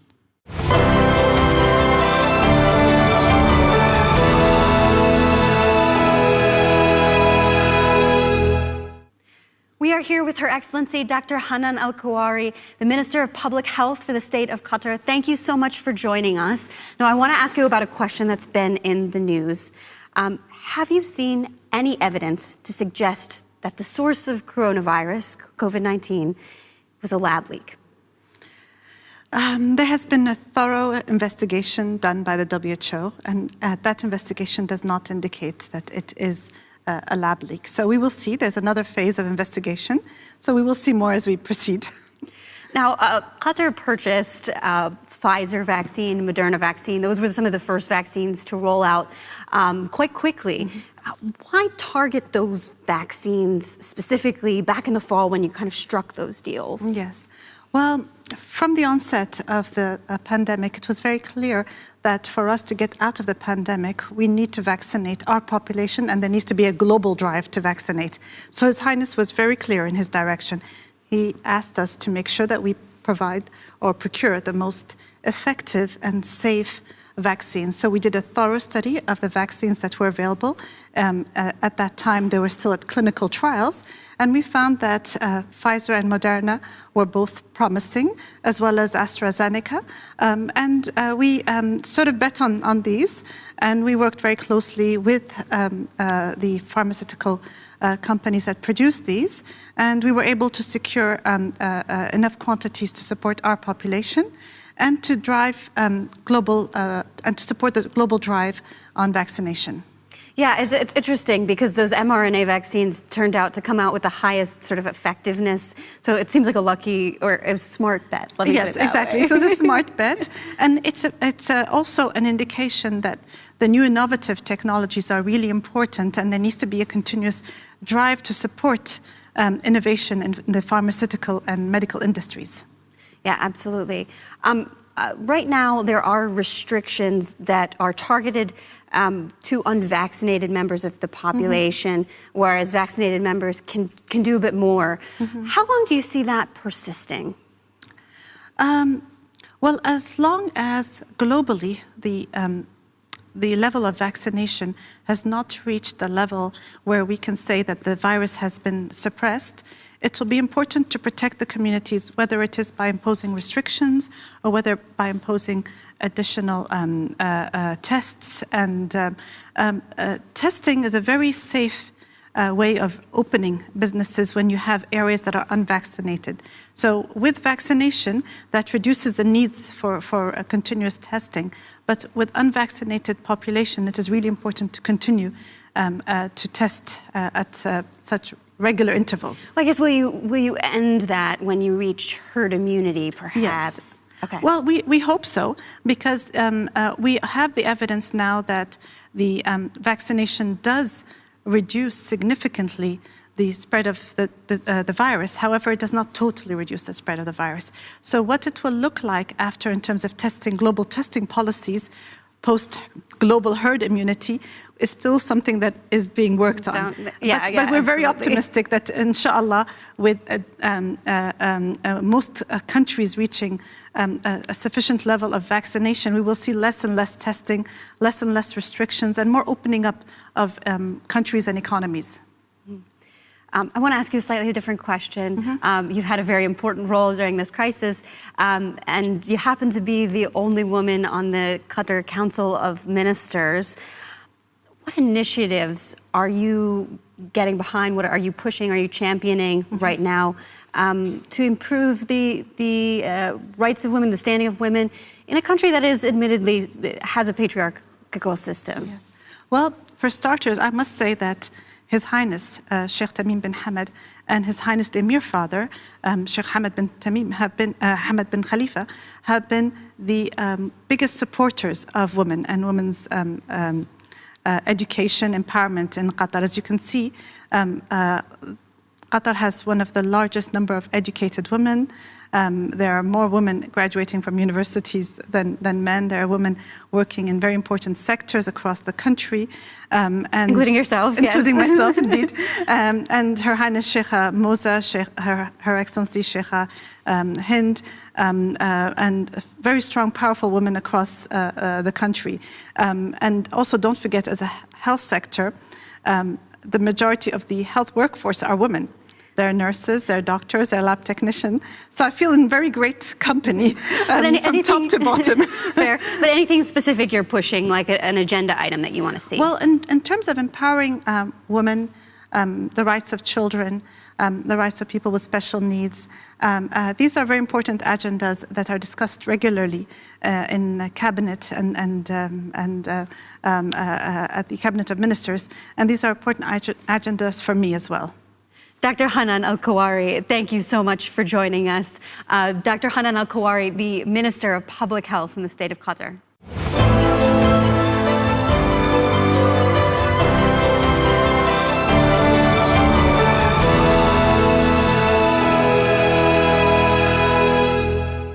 Millions of jobs and billions of dollars are at stake. The travel and tourism industry wants to get back up and running as soon as possible, but a return to the pre-pandemic days is almost an impossible ask. Bloomberg's Romain Bostic is joining us to speak to industry titans about how they're rethinking global travel and tourism business models. Romain?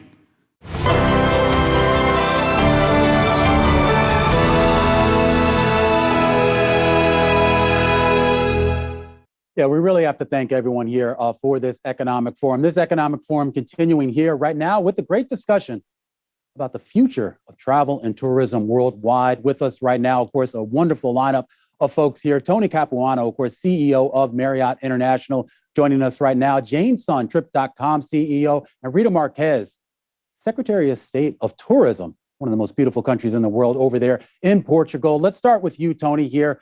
Pretty much everyone I know right now has been looking up airfares, checking out hotel rooms, trying to book their first trip for what for many of them is going to be their first trip in well over a year here. What's occupancy looking like right now over at Marriott? Well, it's recovering pretty steadily, as you might expect.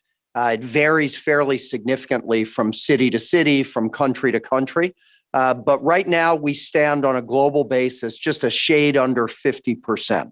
And rising, which is really quite encouraging. When we look at occupancy trends month over month, we see a pretty steady improvement.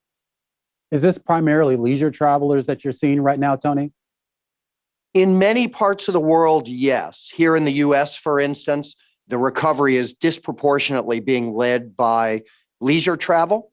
But if you look at a market like China, which is our second largest market, actually in March of this year, we saw business transient demand actually ahead of where it was in 2019. All right, well, let's talk a little bit more about China, specifically, I guess, some of the outbound travel here, Jane. What are you seeing right now with regards to folks maybe getting back to something resembling normal travel schedules? Sure.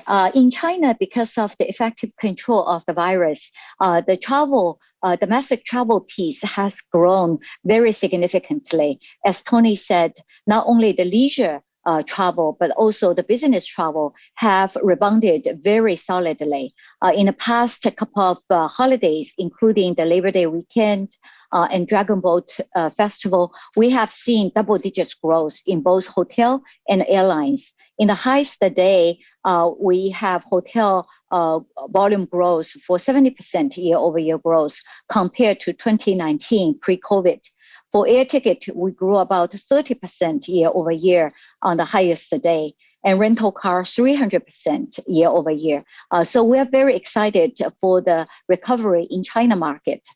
Now, on the international piece, if it is cross-border transaction, that's very different from country to country. For example, from China to Singapore, there is no quarantine required, so that many people would travel to Singapore. However, if you require quarantine, then people tend to stay and wait until the vaccination rate is high enough and the quarantine period can be shortened before they make cross-border transactions. Yeah, it's a good reminder here that, of course, a lot of COVID restrictions still in place, whether they're hard or soft. Rita, over there in Portugal, obviously a country dependent on a lot of international tourism, particularly from folks over in Europe. We know things aren't quite back to normal with regards to some of that outbound travel. What trends are you seeing right now? The trend is positive. So we have been observing a growth rate as far as international markets are concerned. Of course, we are mostly dealing with closer markets from Portugal, so Spain, Italy, France, even the UK, while we were in the green list. But the trend is positive. But as you said, we are progressing slowly in a steady pace, but still slowly. And long haul markets are still not allowed to get into the in Portugal are not allowed to get into the country, and the situation is pretty much the same in all European countries, by the way. With regards to pulling people into Portugal here, Rita, as well as I guess some of the other tourism secretaries that you talk to from other countries, how are they dealing right now with vaccine proof, vaccine documentation, vaccine protocols?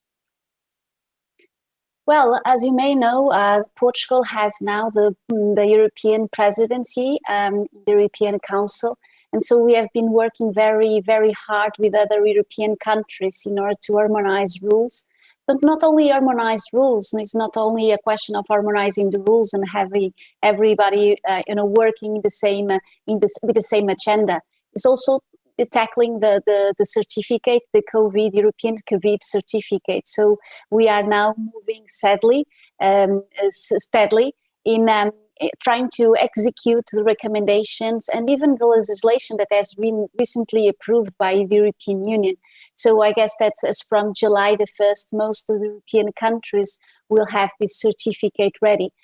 So basically, we are working to have everything operational by the beginning of July, and this can allow, in a more easily way, people to get into the countries and to travel across Europe. So if you have a vaccine that is recognized by a European agency, or if you have been tested with a negative test, of course, a negative result, or if you have an immunization certificate, the situation is going to be easily managed by the authorities, and they will let you in a more easily with a more easy process. So Jane, with regards to some of the bookings that you're seeing through trip.com, are you finding that some of your customers are running into any issues with regards to vaccine protocols or testing protocols? Not really. In China, everything is being controlled and taken care of very methodically. So a couple of months ago, we were under 100 million people for having taken vaccine. But last week, the number already have grown to 900 million. And pretty soon, 1.4 billion people will be all fully vaccinated. So everything is being conducted very orderly. And the vaccine records are very well kept and stored. So you can take the vaccine records when you travel around the country. Sure. And so, Tony, I guess as we start to see more restrictions get lifted, there's still sort of a confidence game here for customers. The idea that when they travel, they want to feel safe, feel like that they're not being put at risk here. What measures has Marriott taken so far to provide people with that comfort? Like many travel companies at the start of the pandemic, we assembled a panel of experts, and we've let their opinion and their science really guide our operating protocols. As we sit here today, we're still requiring masks of our associates in virtually every hotel in the world, those that work inside. We continue to follow social distancing protocols. We're doing deep cleaning of our guest rooms and our public areas. And to your point, Romaine, all of that is intended to drive traveler confidence as they get back on the road. One interesting thing I saw, I've stayed in a few hotels during the pandemic, including one owned by Marriott. And it was interesting how you were able to basically come in, go to your room without really having to interact with somebody, using a smartphone to do your check-in, to open your door, and to schedule cleaning if you wanted that cleaning. How long are those types of measures going to stick around? I think they'll endure well beyond the pandemic. And what's so interesting to us, much of the functionality that you describe, the ability to check in and check out on the app, to access a mobile key, to use the chat function to interact with hotel staff. Most of that was in place even prior to the pandemic. We've just seen an increase in adoption rates and an increase in comfort from our guests in using that technology. And I think now that they've become accustomed to using it routinely, we expect that'll continue well beyond the end of the pandemic. Do you think that gives you a competitive advantage? To the extent that we're easing the travel experience for our guests, absolutely. The trick for us will be to offer both. And even for certain guests, they may be on a business trip for one night. where they simply want to check in on the app, access mobile key, and go straight to their room. That same guest a month later may take their family on vacation and want to stop at the front desk, ask questions about local restaurants, ask for support from the concierge as they plan their activities during the vacation. So we've got to strike the right balance of offering both options to our guests. All right, another question here about vacations. This for you, Rita. Obviously, in recent days, we've heard from the UK, which has sort of shifted its stance on what countries it has on its so-called green list. We know there are a lot of other folks in that area that are looking to take their warm weather vacations here. Is there a sense here that the volumes of people that you're going to get over the next few months, that's still going to be below what you saw pre-pandemic? So let's say in 2019? Oh, sure. Most international authorities that work the tourism sector, they believe that we only will have the same numbers, the 2019 numbers in 2023. So we will take a while.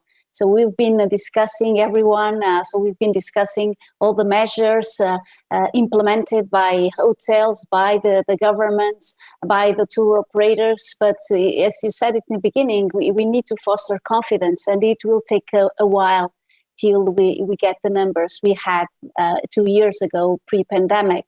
Still, I think this year we'll have higher numbers than the ones that we had last year. So people need to travel. You know, it's part of our DNA. And so we are expecting to have here in Portugal a growth rate when compared to last year's numbers of around 20 plus percent. Jane, so obviously global travel, whether it's tourism, business travel, whatever here, is to a large degree dependent on China, dependent on Greater Asia, if for no other reason than just the population growth over there. Your business is sort of broken down between obviously the domestic travel, but obviously a lot of cross-border travel as well here. Which areas of that business are doing best right now? Yeah, the domestic China business is doing very, very well. As we discussed during the past few months, we have seen a sequential growth very healthily throughout the country, particularly during the long Labor Day weekend, which our government gives 5 days for students and family to travel around the country. That volume used to be brought to overseas travel market now is turning into the domestic travel volume. So we have seen a very robust recovery within domestic market. Now, on the outbound travel and international travel, when we look at our search results, the pent-up demand is very, very strong. So I think people have the money to travel, has the eagerness to travel. Now we're just waiting for the right time for the border opens when they can travel freely and safely around the world. Tony, I want to talk about some of your international businesses, your international locations here. What's sort of the traveler mix that you're seeing there? Are they leisure? Are they business travelers? Are they wealthier? Or are they more middle class? Again, it varies, in fact, quite significantly from market to market. I think if you look globally, leisure is the dominant segment today. But in those markets that have deep pools of domestic demand, certainly the US, certainly China, we are seeing pretty steady recovery in the other segments, business transient, and even in group. The thing that's quite interesting, though, pre-pandemic, it was pretty distinct. You could look at guests walking through the lobby of one of our hotels and know with a high degree of certainty, that's a business traveler, that's a leisure traveler, that's a group meeting attendee. And again, one of the trends that has emerged during the pandemic that we think will endure past the end of the pandemic is a blending of trip purposes. Guests who combine the necessity for business travel, bring their families, add a couple days of leisure travel. And I think that blending of trip purpose is great news for the hotel industry. That blending of trip purposes, Rita, are you seeing that in Portugal? Oh yes, for sure. Yeah, I think as it has been said, most of the travelers are from leisure, so they basically they want to enjoy a couple of days in the beach or near the beach with the sun, the Portuguese sun, ideally. But we see a lot of people, trying to explore other type of activities when they visit the country, and of course, corporate events are slowly opening up. But still, we do have golf. We do have other activities. We that could lead to this willingness to travel. I think at this so the market is quite flexible, and it could contemplate and could accumulate all types of willingness to travel, all motives to travel, and so I guess that the trend here is to be flexible enough to accumulate all these with these motives to travel, and be flexible enough and to grab the opportunity. And this is valid not only for the governments, but also for the private sector that needs to be flexible enough to accumulate all these metrics of factors that drive us to travel in Europe or outside Europe. Yeah, before this interview, I was looking at some of the travel statistics out there, Tony, and while certainly Chinese travelers are a big part of the component, you're actually seeing some pretty big strength here out of the Middle East, both in terms of outbound travel from the Middle East as well as inbound. I know Marriott has had a growing presence in a lot of Middle Eastern nations. What's the general trend that you're seeing there right now? There again, it varies a bit from market to market, but as the vaccine is more widely distributed, we are seeing pretty steady improvement. And use Doha as a proxy for this. In the first quarter, we saw occupancies in the low 60% range, but building each month in the quarter. And in fact, if you look at the statistics in Doha for March, we were actually ahead of where we were in March of 2019. So really encouraging pace of demand growth. Jane, what are you seeing there as well with regards to travel to and from the Middle East? Yeah, I just had a meeting with the travel bureau in Abu Dhabi. I think the interest for people travel into Middle East is very high, particularly for the high-end customers. We used to have this very high-end tour package, which will cost $200,000 per person per trip. It's selling very quickly on our website. These customers are very much eager to go to the Middle East and enjoying the sun over there. So we just had lots of planning meeting and wait for the right moment to bring the customers over. Do you anticipate that we're going to see more direct access with regards to flights from either from your region over there in Asia to the Middle East? Yes, I think so. I think once the vaccination rate reach to the herd immunity, where people will feel very safe to travel into the region, the airlines and hotels will all see a very significant pickup from the outbound travel from the Chinese tourists. Have you seen at all, I know it's still a little bit early, but have you seen at all any interest, Jane, with regards to the 2022 FIFA Cup and the preparations for that? Oh, the interest is very high. That we look at our search volume on our site. The search for these events are growing very significantly. So we believe once the border is opened, we will be able to bring lots of customers to these regions. Yeah. Tony, let's talk about capacity here. Is the capacity going to be there specifically here for some of those Middle East nations, specifically, I guess, as well for the World Cup next year? It's a good question. I look at a market like Qatar. We've got 11 hotels open. We've got 18 in the pipeline right behind it. I think many of our global competitors are similarly expanding their footprint across the region. But that expansion is much more long-term focused. Certainly, the World Cup is a terrific event, but we believe much more firmly in the long-term potential of the market. And that's what's really driving the expansion of our footprint. Rita, when we talk about tourism picking back up, there is a lot of talk about, of course, capacity, whether there's enough hotel rooms, whether there's enough airline seats. There's also a lot of talk here about whether there are enough workers out there. A lot of folks, of course, left the hospitality industry during the crisis when everything was shut down. How many of those people, at least on a percentage basis, have come back? Well, it's a very good question. I think we'll have a challenging task ahead because, before the pandemic, everybody was complaining that there was no enough workforce available in the tourism sector. And as you said, most of these people vanished with the pandemic. Of course, here in Portugal, we try to support the companies as much as possible. We injected tons of capital in the companies in order to preserve jobs. But we cannot forget that some of these gentlemen and lady just vanished. And so we need to create the best conditions for them to come back to the industry. And this involves an effort that should be developed by everyone, from the public side to the private side. It relates with salaries, of course. So we need to pay more. We need to provide the conditions for the people to balance their personal life with the professional life, because as you can imagine, all the tourism professionals need to work late hours and even during weekends. So we need to provide regulation to balance these two sides of our life, professional and personal contexts. And we need to value also the jobs related with tourism.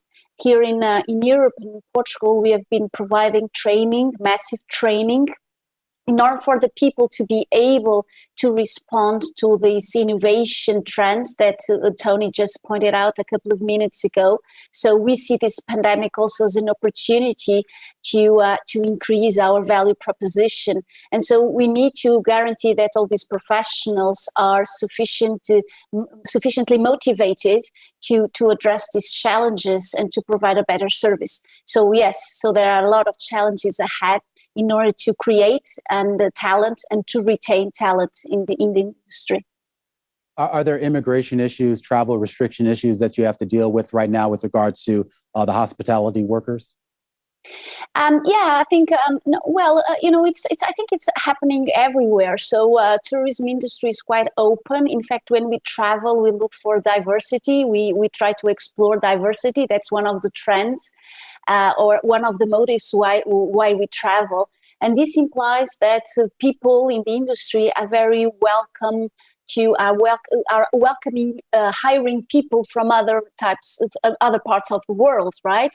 So it's very common to have an hotel with a very diversified workforce, people coming from every part of the world. And in Europe, as you can imagine, and I guess that we talked about a lot about it, so we know about it. So we do have some migrant movements, and one of the industry that's trying to take advantage of these migrants movements is in fact the sector industry, because these people have language skills, they do understand diversity, and so we need to balance. One hand, these people are available, so they need to be absorbed by the industry. On the other hand, we do have some restrictions, labor restrictions, migrants restrictions, related restrictions that need to be also taken into account. So again, it's about balancing these two dimensions. Absolutely. Tony, I want to get your thoughts here. Wage pressures, salary pressures, getting people back to work. It's a significant issue for the industry. I think it's particularly acute here in the U.S. We're seeing things improve, but in those markets where demand has recovered most quickly, we do have some challenges. And I think there's a confluence of events that have created those challenges. There's still uneven policy about the reopening of schools. You've had extended unemployment benefits. You've had some challenges with bringing in foreign workers. And when you combine that, it has created some pressure. I think also there are industries that we're competing with for labor that maybe we haven't competed with in the past. Those industries like retail and online retail that have really thrived through the pandemic. Is there sort of a balance here, though? I mean, if you do end up in a situation where you have to pay people more or offer more benefits here, I would assume at some point that would have to feed into what you ultimately charge for a room and your other services here. Is there a balance that you're looking for there? Well, there's a balance. The good news is, by necessity, over the last 17 months, we've identified lots and lots of operating efficiencies in our operating model. And we think many of those efficiencies will endure post-pandemic. And at a minimum, they should mitigate some of the wage pressure that we're experiencing. Jane, when we talk about the bookings coming out of China, and I guess we'll link this back, I hear, to the growth that we're seeing in the Middle East here. What's the dialogue right now that you see between your company and other companies in China and those in the Middle East? And more importantly, also, what's the dialogue between the governments? Yeah, I think we have met many ambassadors from different countries and travel bureaus from different countries. Almost everyone we have talked to are very eager to welcome the Chinese tourists or Asian tourists. So they are ready to host these wonderful customers with buying power. However, they understand it might take some time. So what we do is, for the example of Singapore, we did an online Singapore Week, just to show the wonderful histories and museums and food, pre-educate our market. And then in the summer, when the kids are off school, we'll do an offline Singapore Week within the city of Shanghai, where you have lots of affluent travelers normally. So hopefully by doing these pre-marketing events, we're able to help the destinations to promote their wonderful attractions and make sure people are very well prepared and planned when they are ready to travel abroad. Jane, have you done any traveling, any significant amount of traveling here?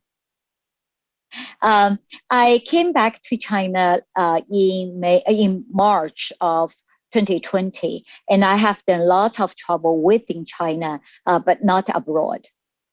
Okay. Tony, how about you? Have you actually gotten back out there on the road at all for business or for leisure? I have, for both. I'm the perfect illustration of that blending of business and leisure travel. I've been in New York, I've been in Miami, I've been in Los Angeles. And as I look into the fall, I've got a lengthy trip through the Caribbean to visit many of our all-inclusive hotels. I'll be in Germany, England, Italy, Qatar, UAE, and Saudi through the balance of 2021. So I'm quickly getting back to pre-pandemic volume of international travel. All right, and Rita, I guess I'll throw you the softball question here. I mean, I'm looking to plan a vacation here. My wife wants to go to Paris, and my mother wants to go to Senegal. My son just wants to stay home and play Minecraft. What's the selling point here? Tell us why we should go to Portugal. Well, first of all, I think it's a safe country, and this is really so it's really something really important nowadays. So we launched, we were the first countries, by the way, in Europe, in the world, I guess, to launch a kind of a seal that guarantees that all the sites that are somehow related to tourism, accommodation, events, spaces that accommodate spaces and all that are COVID-free. And this, so it's really important to ensure that we continue to be a safe country. And a part of that, I think we do have a huge cultural heritage that needs to be valued and known and explored by all the ones that would like to visit the country in Europe. And of course, we do have our sun and beaches that are recognized worldwide as one of the best in Europe. We have been working very hard to maintain all these assets. And last year, with the pandemic, even though we had the pandemic, we were recognized to be the best European destination as far as tourism is concerned. So very proud of that. All right, the best European destination. I'll put you on the spot here. If you had a dream vacation outside of Portugal, where would it be right now? You know what? I think we should sell Iberia as a destination. So Portugal and Spain, we do have a lot of similarities, but still a lot of differences. So traveling to Spain by car, exploring the borders, I think it would be, a nice place to be. Close from my place, from my home, but also far away enough, with a couple of kilometers away. In order for me to feel that I'm in holidays, basically, that's the objective. All right, very diplomatic answer. I've been to both places, both beautiful. Rita Marquez there, of course, Secretary of State for Tourism over there in Portugal. Also want to thank Jane Sun, of course, CEO of Trip.com over there in Asia, and of course, everywhere around the world. Of course, is Tony Capuano, the CEO of Marriott International, giving us an update here on the world right now of travel and tourism.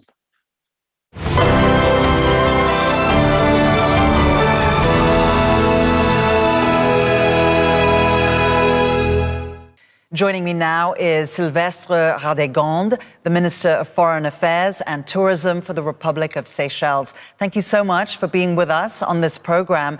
Minister, Seychelles is the world's most vaccinated country, yet Seychelles has also seen a big surge in infections. Why? Zain, thank you very much for having me. It's my pleasure to be here. I think it's a combination of several factors as we've seen it. First of all, I think what has happened is that with the vaccination, precisely because of the high number of vaccinated people became a bit overconfident, dropped their guard, and forgot about social distancing, started partying and so on. That's one aspect of it.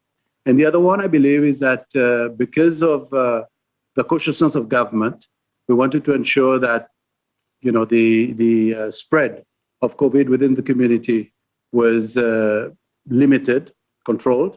We went for an increased number of track tracing of suspected infected persons. So these are the two main reasons that we can say today we can allocate to the increase in numbers. Okay. Well, Seychelles used Sinopharm, Sputnik, and Covishield. Are you going to plan additional shots, like booster shots, for the rest of the population going forward? At the moment, we're concentrating on vaccinating the remaining 6,000 people that are not yet vaccinated. That's a target now, so that we can really achieve the community immunity that we're aiming for. We want to do that. And then depending on the science, because at the moment we do not know yet the validity of these vaccines. So once that is clear, we will look at the additional shots, booster shots that we need to offer. What have been the challenges of a country like Seychelles, an island archipelago, there are about 100 islands, in balancing tourism and COVID? It's been a massive challenge then. As you say, yeah, the economy depends still on tourism. We're looking now at diversifying the economy, moving to the other sectors like fisheries, for example. But yes, overnight we saw the airport closed, no planes coming, no visitors coming in, and the economy just was on its knees. So yeah, big challenge. And with that, of course, everything else around tourism, practically all the activities of the country, was at a standstill. And we're glad that is why we pushed for vaccination, maximum people vaccinated, so that we could reopen the borders as we did on 25th of March this year. How are you balancing, continuing with that theme, climate change and tourism in Seychelles? What are some of the priorities that you need to think through as you think of global warming, the marine situation in Seychelles? What does that look like to you? Yes, climate change is real. It's real for small islands. I think people do not realize that. We have two groups of islands in Seychelles: the granitic islands, but we also have the Coralline Islands, which are sort of low-lying, flat islands. And we can see, even on the islands, on the granitic islands, the main islands, we can see the erosion happening. So what we're trying to do is take the measures that we need to do to limit the erosion ourselves, the coastal erosion. We're sensitizing the international community on the help that they need to provide for the survival of the small countries.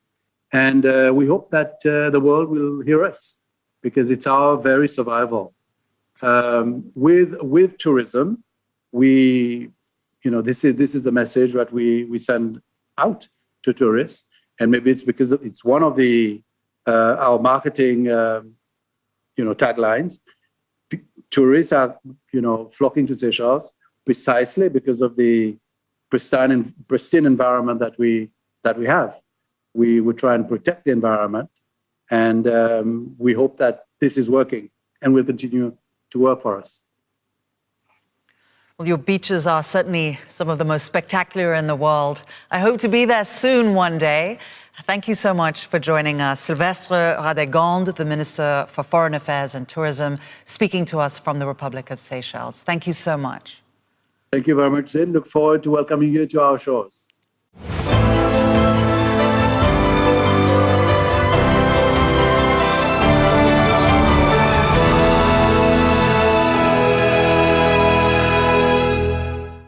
What happens when the milk runs out? Before the embargo imposed by its neighbors, Qatar imported almost 80% of its fresh milk from Saudi Arabia. Overnight, that number dived to zero. That singular moment sparked a transformation of Qatar's food system. Meet the unlikely heroes at the center of Qatar's food security.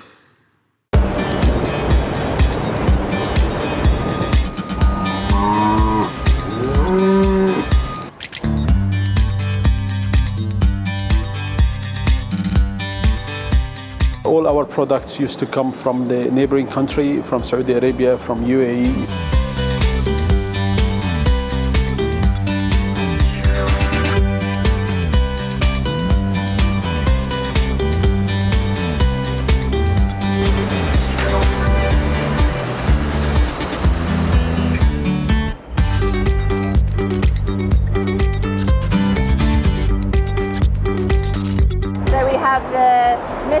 And the fans to keep the cows cool in the hot Qatari climate, which helps keep milk production up.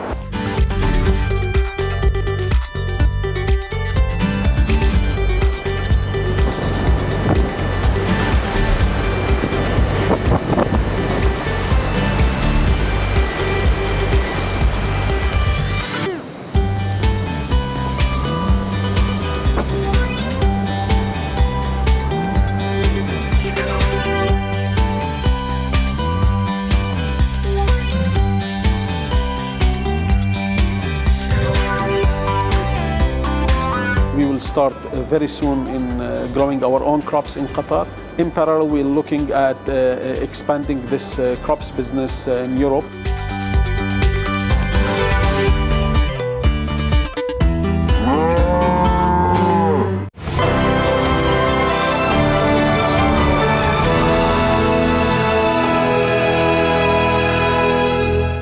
We're here with Mohammed Al-Sada. He's the CEO of Hasad Food, and the title of this panel is On a Food Security Mission. So your division of QIA, I want to understand, does food security essentially mean growing food in the desert in Qatar? It's part of it, yes. We have developed a clear food security strategy for the country. Working with the key stakeholders in the government. It is divided to two divisions. One of them is developing the food locally, and the other one is about basically developing a storage for the key commodities that we can't grow in this area. So in terms of local products, what's your main focus in terms of types of products? It's basically dairy, poultry, meat, vegetables. These are in terms of production, and there are some downstream products as well that comes from through these lines as well. Okay, and I know you have investments abroad as well. How do you think of splitting the portfolio? So the way we operate basically in the company, we position ourselves as an investment fund in the food and agri under the umbrella of QIA. Internally, we have developed a local company called Hasad Qatar, which means it is a local company. and it's very operational, 100% operation. And basically, this is how we focus in helping the food security in the country. So you're telling me before we began that your first day at Hassad Food was the beginning of the embargo, the Gulf crisis between Qatar and a group of Gulf states, Saudi Arabia and UAE in particular among them. How has that informed your focus? Basically that, it did change the strategy for the company big time. So I landed just by accident on the first day of the blockade, and the first mandate we got, we found ourselves that we are in charge based on the government direction, that to close any gaps on the shelves, basically. And this is where we start, communicating with more than 6-7 countries globally to make sure that we stabilize the operation, to create a stable operation, to supply what the market needs. And we managed to stabilize the market in almost 7 days. We did reach almost daily 15 flights, other than the ships that we were bringing. So that was a very good and successful story for Hassad to position the company as a very strong partner to the government in the food security sector. How has that changed the supply chain right now? What are the legacy impacts? So now the game of food security is a supply chain. Supply chain basically is and being us as a peninsula, it has advantages and disadvantages as well. We created lines, what we call land plus sea, that comes from countries like Turkey, through neighbor countries like, to Qatar, from Azerbaijan, from all these countries, so land plus sea through using the Gulf. Mm-hmm. We have also created some lines that comes through Oman from the sea, and this is as well as, the airlines that comes to us. In terms of stuff that's locally, growing agriculture as well as raising animals, it's really hot out there, particularly in the summer. How do you keep this process efficient? How do you think about efficiency and sustainability? So now, technology and R&D basically is the answer. And technology and R&D globally is being advanced big time in this sector. This is what we are using. Today, if I'll give example about Beledna. Beledna, basically, the production per cows in this region is becoming above, we produce more than, the cows here produce more than 40 liters per day, which is basically is an amazing. That's using the technology and R&D, it does help basically to close the gap of the environmental challenges we have. It goes the same, greenhouses, vertical farming. That's this is the only way that we can close that gap. And we do a lot, Hassad, locally with some local partners like Hamad bin Khalifa University. We do a lot of research locally to basically improve the inputs, to increase the yields, improve the right, basically, climate, to be able to produce and close this gap. Mm-hmm. Yeah, I just think of air conditioning as this really energy-intensive, process. It is, but it's not only energy. We can't rely on air conditioning, otherwise it will be very expensive, and it will be commercially not sustainable. So we have to be very creative, and by using special inputs, improving basically through R&D, special inputs that help to increase the yields per hectare in this in the region here. So to make it more visible, when we use expensive model, as you mentioned. Mohammed, thank you so much for joining us. Mohammed Al-Sada, the CEO of Hassad Food. Lovely conversation about producing food in a difficult situation. Thank you, and thank you for having me.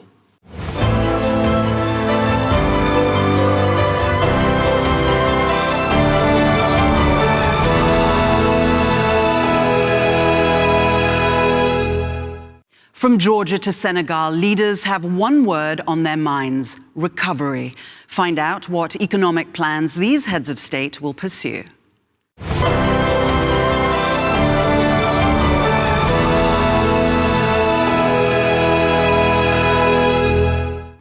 Mesdames, Messieurs, je remercie Son Altesse Cheikh Tamim Ben Hamad Al Thani pour son invitation et l'excellente initiative de placer cette édition du Forum du Qatar sous le thème de la réinvention du monde.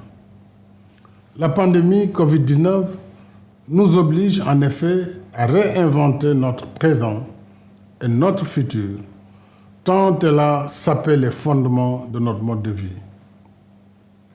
Cette crise a fragilisé toutes les économies et tous les systèmes de santé, même les plus performants, et perturbé les relations sociales, jusque dans les familles. Elle a exacerbé les limites de l'État-nation dans la prise en charge des problèmes transfrontaliers et révélé au monde ses propres paradoxes. Alors que chaque jour, l'homme repousse les frontières de l'invention, explore les horizons lointains de l'espace, sur Terre, il manque de vaccins, des masques, des kits de tests, des équipements de protection pour le personnel de santé et des produits vitaux pour les malades. Si nous avons vraiment appris les leçons de cette crise, comment alors réinventer le monde? Réinventer le monde, c'est d'abord redonner sens à l'économie réelle qui porte le progrès et le bien-être de l'humanité, en investissant davantage dans l'agriculture durable, l'élevage et la pêche, dans l'hydraulique, l'énergie durable, les infrastructures, la santé, l'éducation et la formation. Réinventer le monde, c'est ensuite faciliter l'accès de tous aux vaccins afin de favoriser l'immunité collective. Face à un problème mondial, il faut une solution mondiale, en lieu et place d'un nationalisme vaccinal qui apporte une fausse réponse à une vraie question. Et plus nous attendons, plus le temps jouera contre nous. À ce titre, le Sénégal travaille avec des pays et institutions partenaires pour contribuer à la production du vaccin. Réinventer le monde, c'est aussi créer les conditions d'une reprise économique globale, solidaire et durable.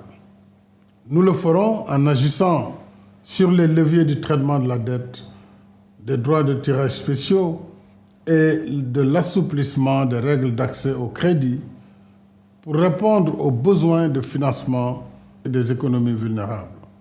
Et ceci en soutenant leurs efforts de résilience et de relance. Réinventer le monde, c'est enfin œuvrer pour une gouvernance politique, économique et financière internationale réformée et inclusive, afin qu'elle prenne mieux en compte les besoins et intérêts des pays en développement. C'est le sens de la déclaration du sommet de Paris sur le financement des économies africaines, tenu le 18 mai dernier à l'initiative de la France et du Sénégal. J'appelle tous les pays et institutions partenaires à soutenir cette déclaration, dont le contenu novateur est en harmonie avec le thème du Forum du Qatar. Puisque, de part et d'autre, nous voulons agir pour réinventer le monde. Je félicite à nouveau Son Altesse Cheikh Tamim et souhaite plein succès aux travaux du Forum.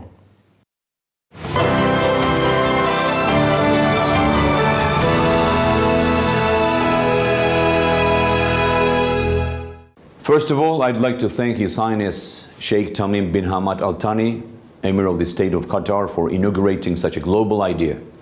And congratulations on a successful kickstart of Qatar Economic Forum. Qatar Economic Forum is a great platform and initiative in our ever-so-changing global landscape. It sheds light on countries of immediate region of Middle East, but also has a peculiar importance for the wider geography as well, including Caucasus region. Today, like never before, world needs unified, joint efforts in the fight against invisible enemy of global pandemic and its after effects, sharing of ideas, protocols, approaches, visions and possible solutions have direct impact on people's lives globally. COVID-19 pandemic has greatly transformed the reality where we live in. As we're regrouping our thoughts, economies are reopening, and new foundations are laid in order to adapt to the modern challenges. We should concentrate on finding solutions that will stand the test of time. Dear friends, dear colleagues, it is said that true architect always consults with nature. Exactly the same way, just like the true architect, we as the leaders should think through the essence of our each and every decision for the sake of our future generations, our children and their children. We have a very heavy burden on our shoulders in these very uneasy times, and only those who invest in sustainability, inclusivity, and in human capital will be the ones who will be able to truly embrace the future. And lastly, I'd like to wish all of you productive discussions as industry leaders, greatest minds, and decision makers are to participate in this forum. I am confident that many ideas will be exchanged and most definitely great solutions found. Thank you very much.